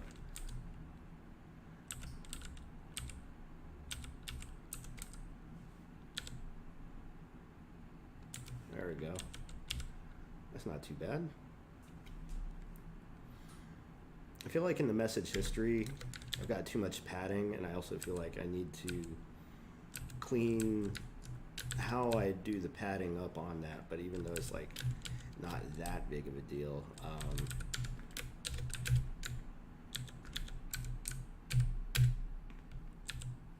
see, it's like a little bit tighter there.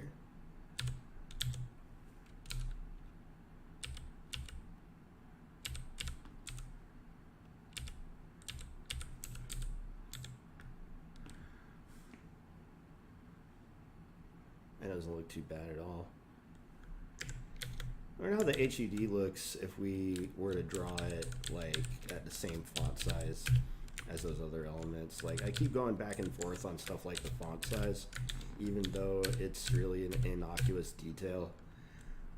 Like, for instance, there, it doesn't quite render correctly, and I would prefer it to be like real center. But I have to redo the math on how I present that.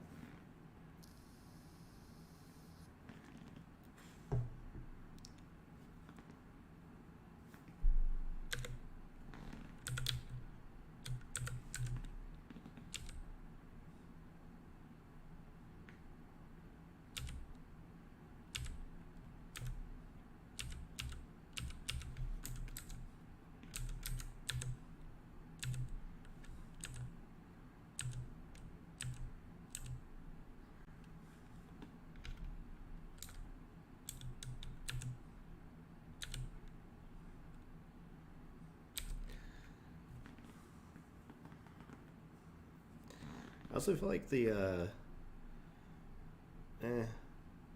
so 10 messages at this font size is or what max messages. Yeah, let's try 20.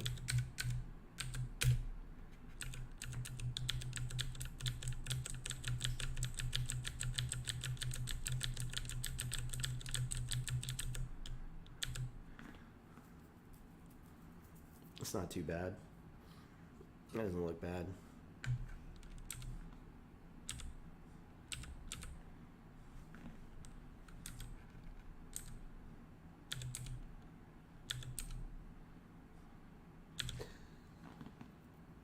We might even actually say like who attacked you, right? Like, you took 1 damage probably isn't like descriptive enough of a thing.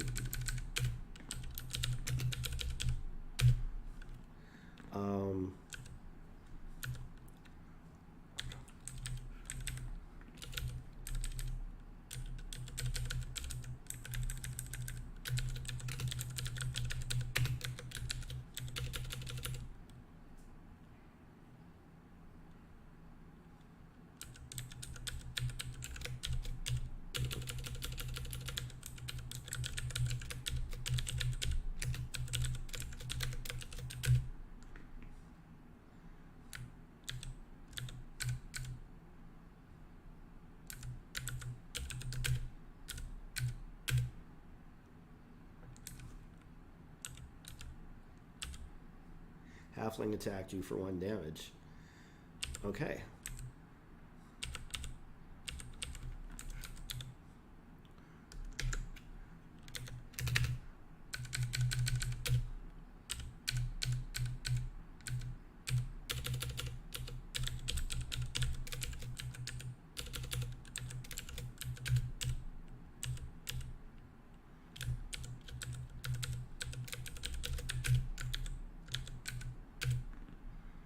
Alright, there's our goblin.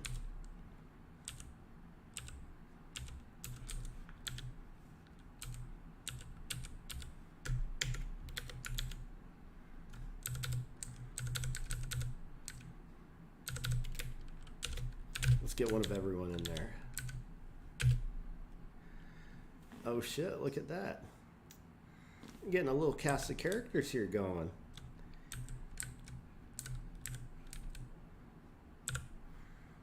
We got human, we got elf, we got dwarf, we got halfling, we got goblin, and we got orc. This is significantly more than I had. And we're not anywhere near done. I still have a number of different characters I have to pull in this way. Not to mention monsters. Not to mention weapons, items, shields, armor. I also am planning real soon to upgrade the way that we're drawing tiles at the moment, because at the moment, I mean, obviously I have the ability to animate stuff, but the way that I'm doing tiles at the moment, it's pretty much drawing a static texture with no capability for animation. So I have to kind of overhaul that a little bit, because we want to have the ability to have animated tiles, because I want to have water tiles, and water tiles should absolutely be animated, right? Well, not all water tiles, but the ones that we want to animate, we want to be able to animate because it'll give a nice effect.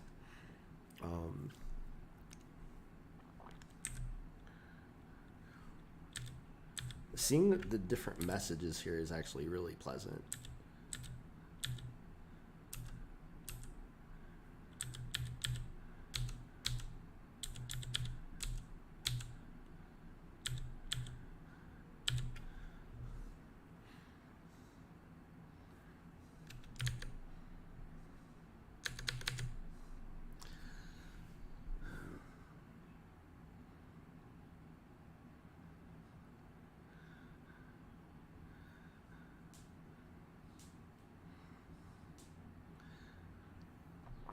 Do you have to press a direction to face it before moving in that direction? No.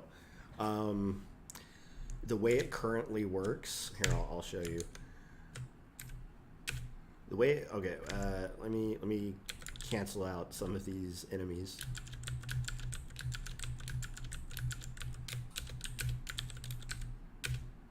Okay, the way it currently works, you can press a direction and immediately move in that direction. In order to turn, you have to press a button and then press the direction that you want to face in.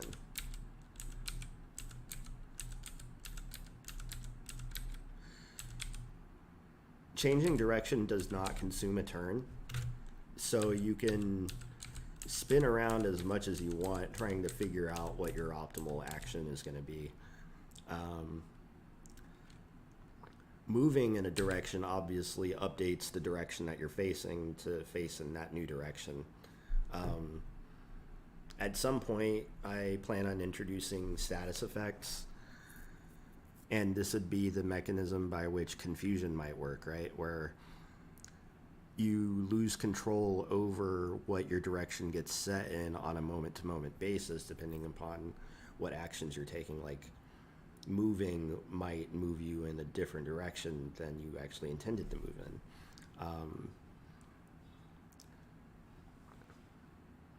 Similarly, there might be certain attacks that hit you so hard that they knock you into a different direction, or they, push you back. somehow.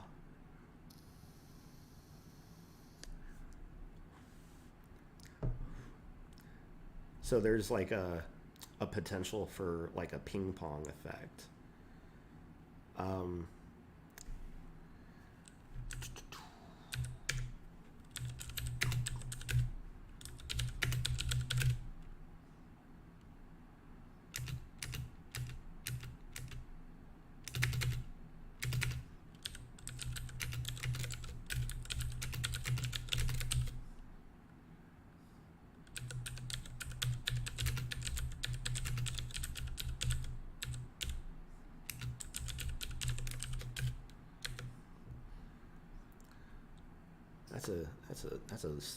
That's a step forward in a very concrete sense. You don't have direction look, but just a look key that goes into mode that lets you select tiles. So I've actually in a previous iteration of this game, I actually had exactly what you're describing, which Sheeran the Wanderer has it. NetHack also has it. I consider that a separate mechanism than being able to change your own direction. The direction change mechanism that like started with me adding the green tile that like points in the direction that you're facing, and that was inspired from Stardew Valley, but another inspiration for the turning mechanism is Final Fantasy Tactics. At the end of your turn, you get to select which direction you're facing in that game, like each character's turn. So this creates the ability for you to attack, or if you were waiting, you can like change direction on your wait turn, because the direction you're facing in that game, and it'll probably be the same case here too, is that like whatever direction you're facing impacts if an enemy's attacking you, how much damage you might take. Because if they're attacking you from the front, you're going to take less damage than you would if you were being attacked from the side or from behind.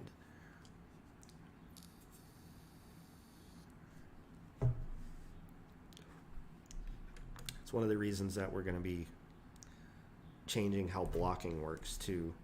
So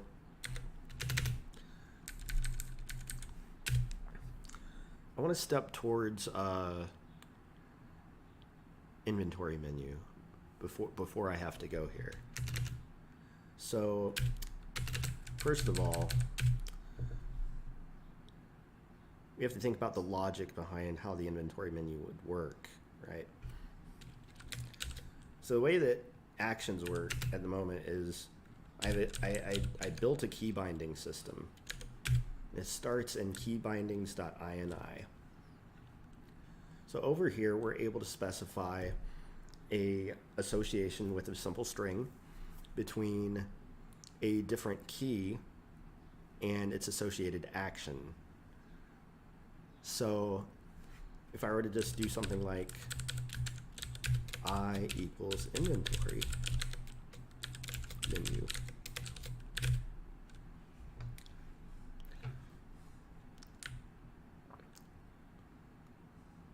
we start there, right? Oops, it's not key bindings, it's .h. Key binding.h. And then .c.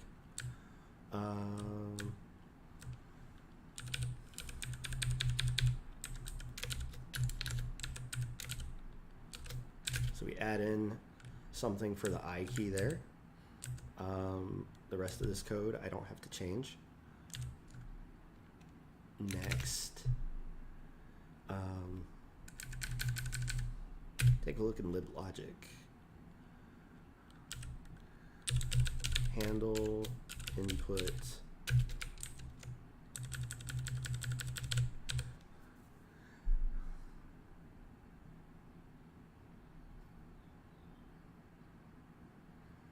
so if we happen to be in player input mode,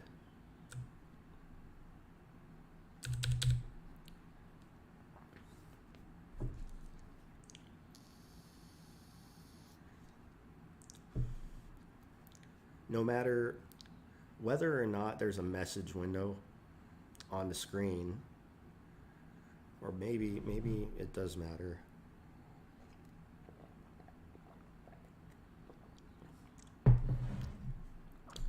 Like if you have the ability to look in the menu or the inventory menu while there's a message window on the screen, like, could you do this in Final Fantasy? I forget out of the box. Like, if you're in the middle of a dialogue menu, do you have the ability to look in your inventory? I don't think so, right? Like, especially if you're in the middle of a cutscene. Or not a cutscene, but like a scripted type event. So maybe we would not allow the inventory menu to pop up in that case. So if the player's changing direction, we do all that stuff.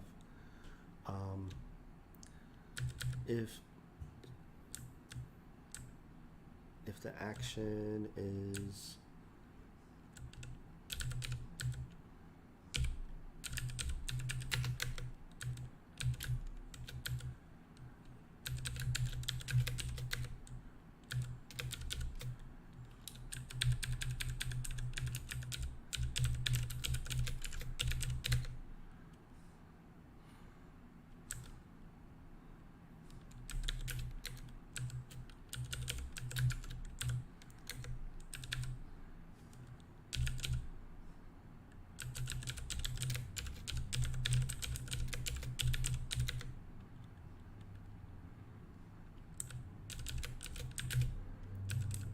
so we're gonna have to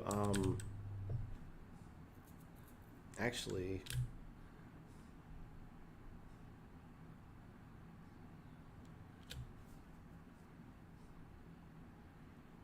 is that what I'm thinking is that we're gonna need to introduce a new control node.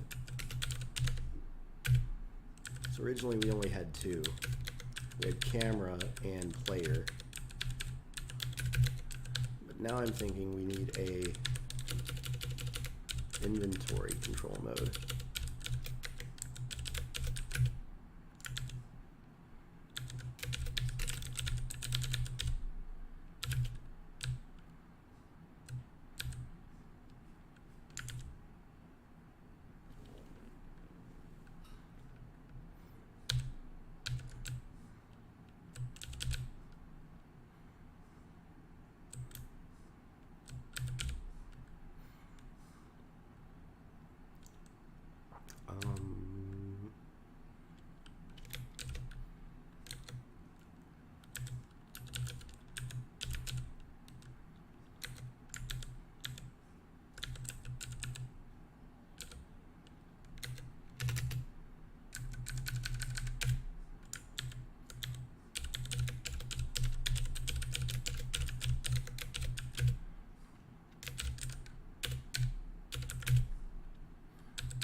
Yeah.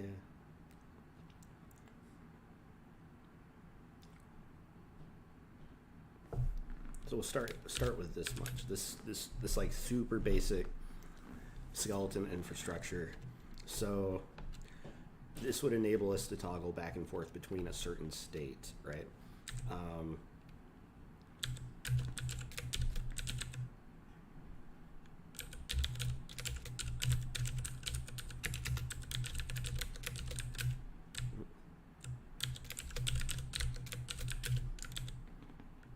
Display inventory menu, and then we want to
yeah, we don't have an actual menu to like render yet, but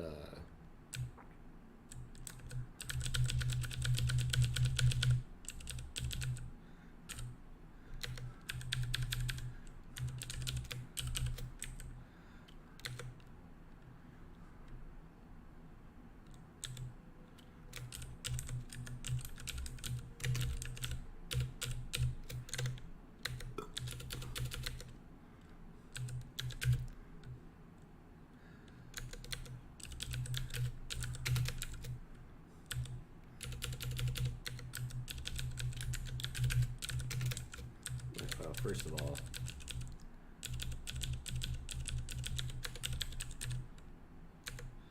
secondly, if not display inventory menu,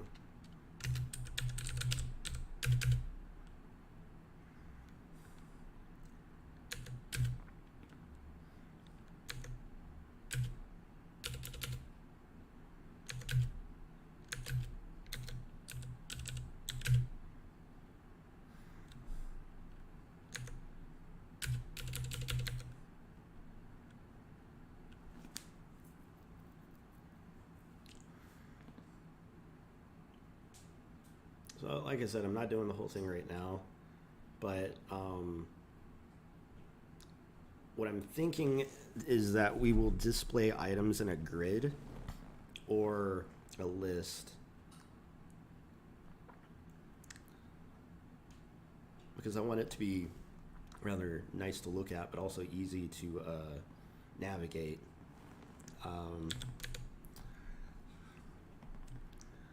It's like trying to find something that doesn't exist here, though. It's like bullshitting.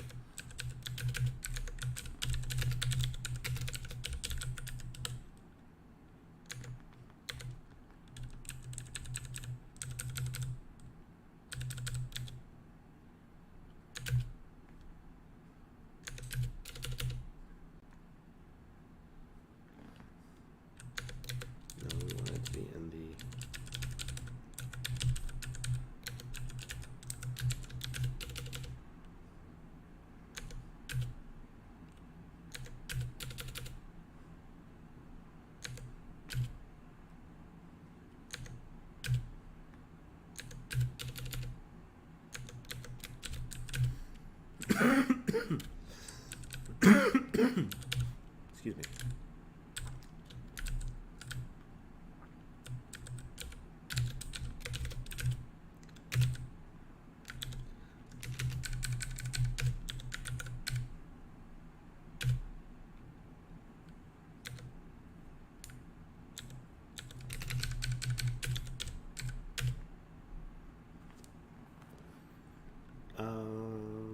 Press I.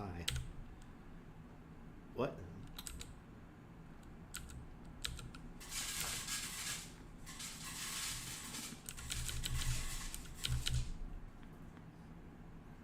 He's 73.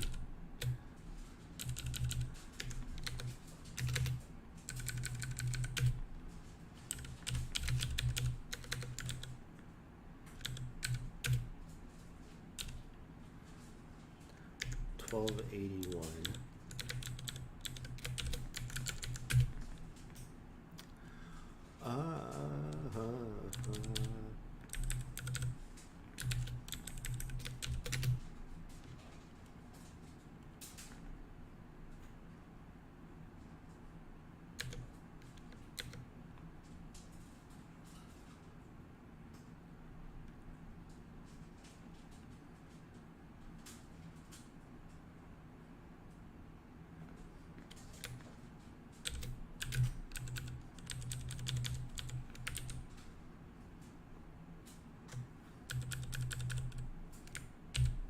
Oh yeah, we didn't.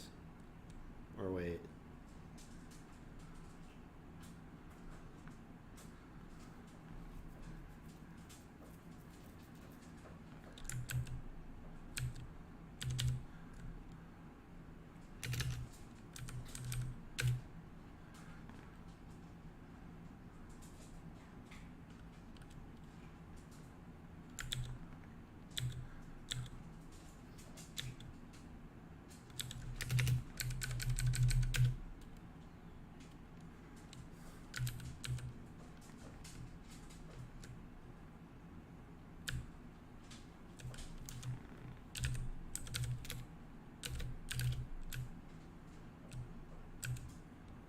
Well, I don't know. It would obviously.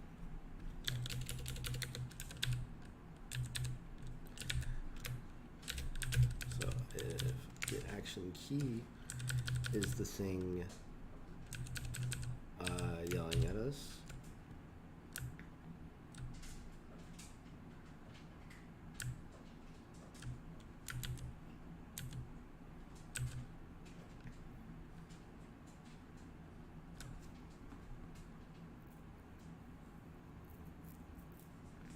Is that returning -1, really?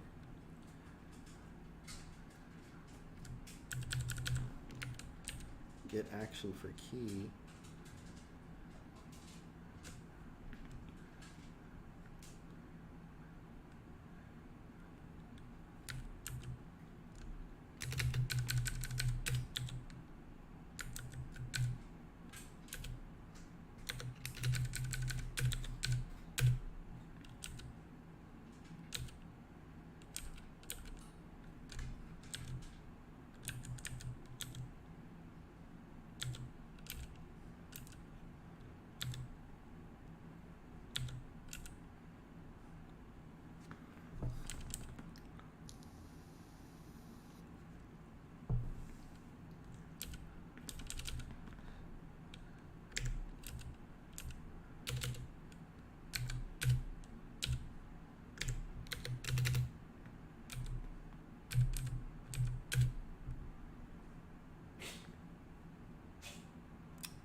Key binding line 17.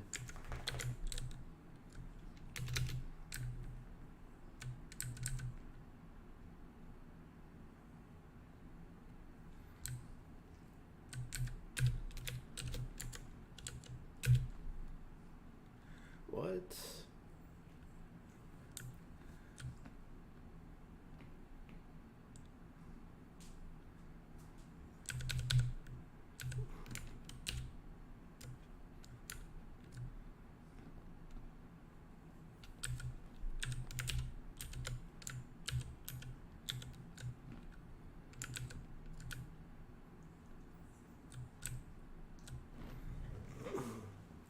go. Alright, y'all, be right back. And then I'll probably have to say bye after that.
Nano wants to say hi. Hi, Nano. Hello.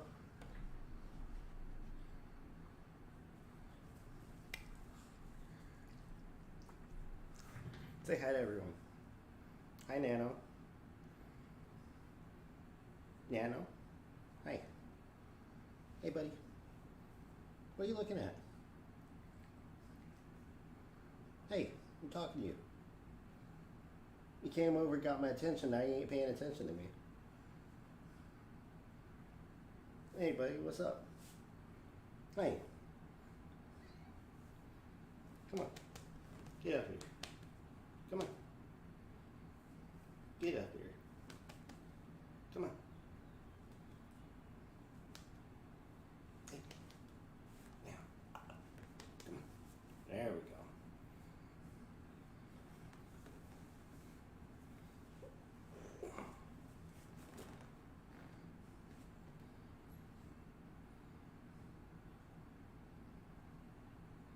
This is it. This is the Evil Dojo crew right here. Got Miss Graceface, we got Nano, and we got me. We'll figure this key binding issue out. I feel like it's a good time for us to take a break. I gotta get some charge up before my my one client, and I'll try to work on this off stream so that when we come back, we can actually start chunking out more stuff.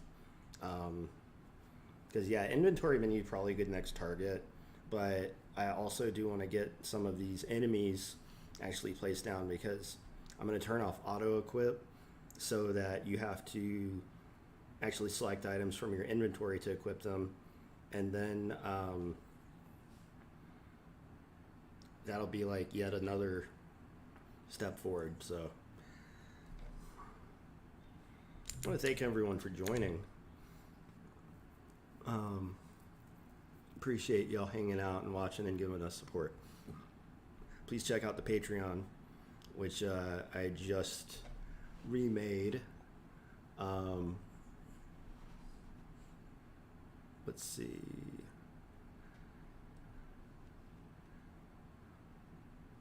Right here.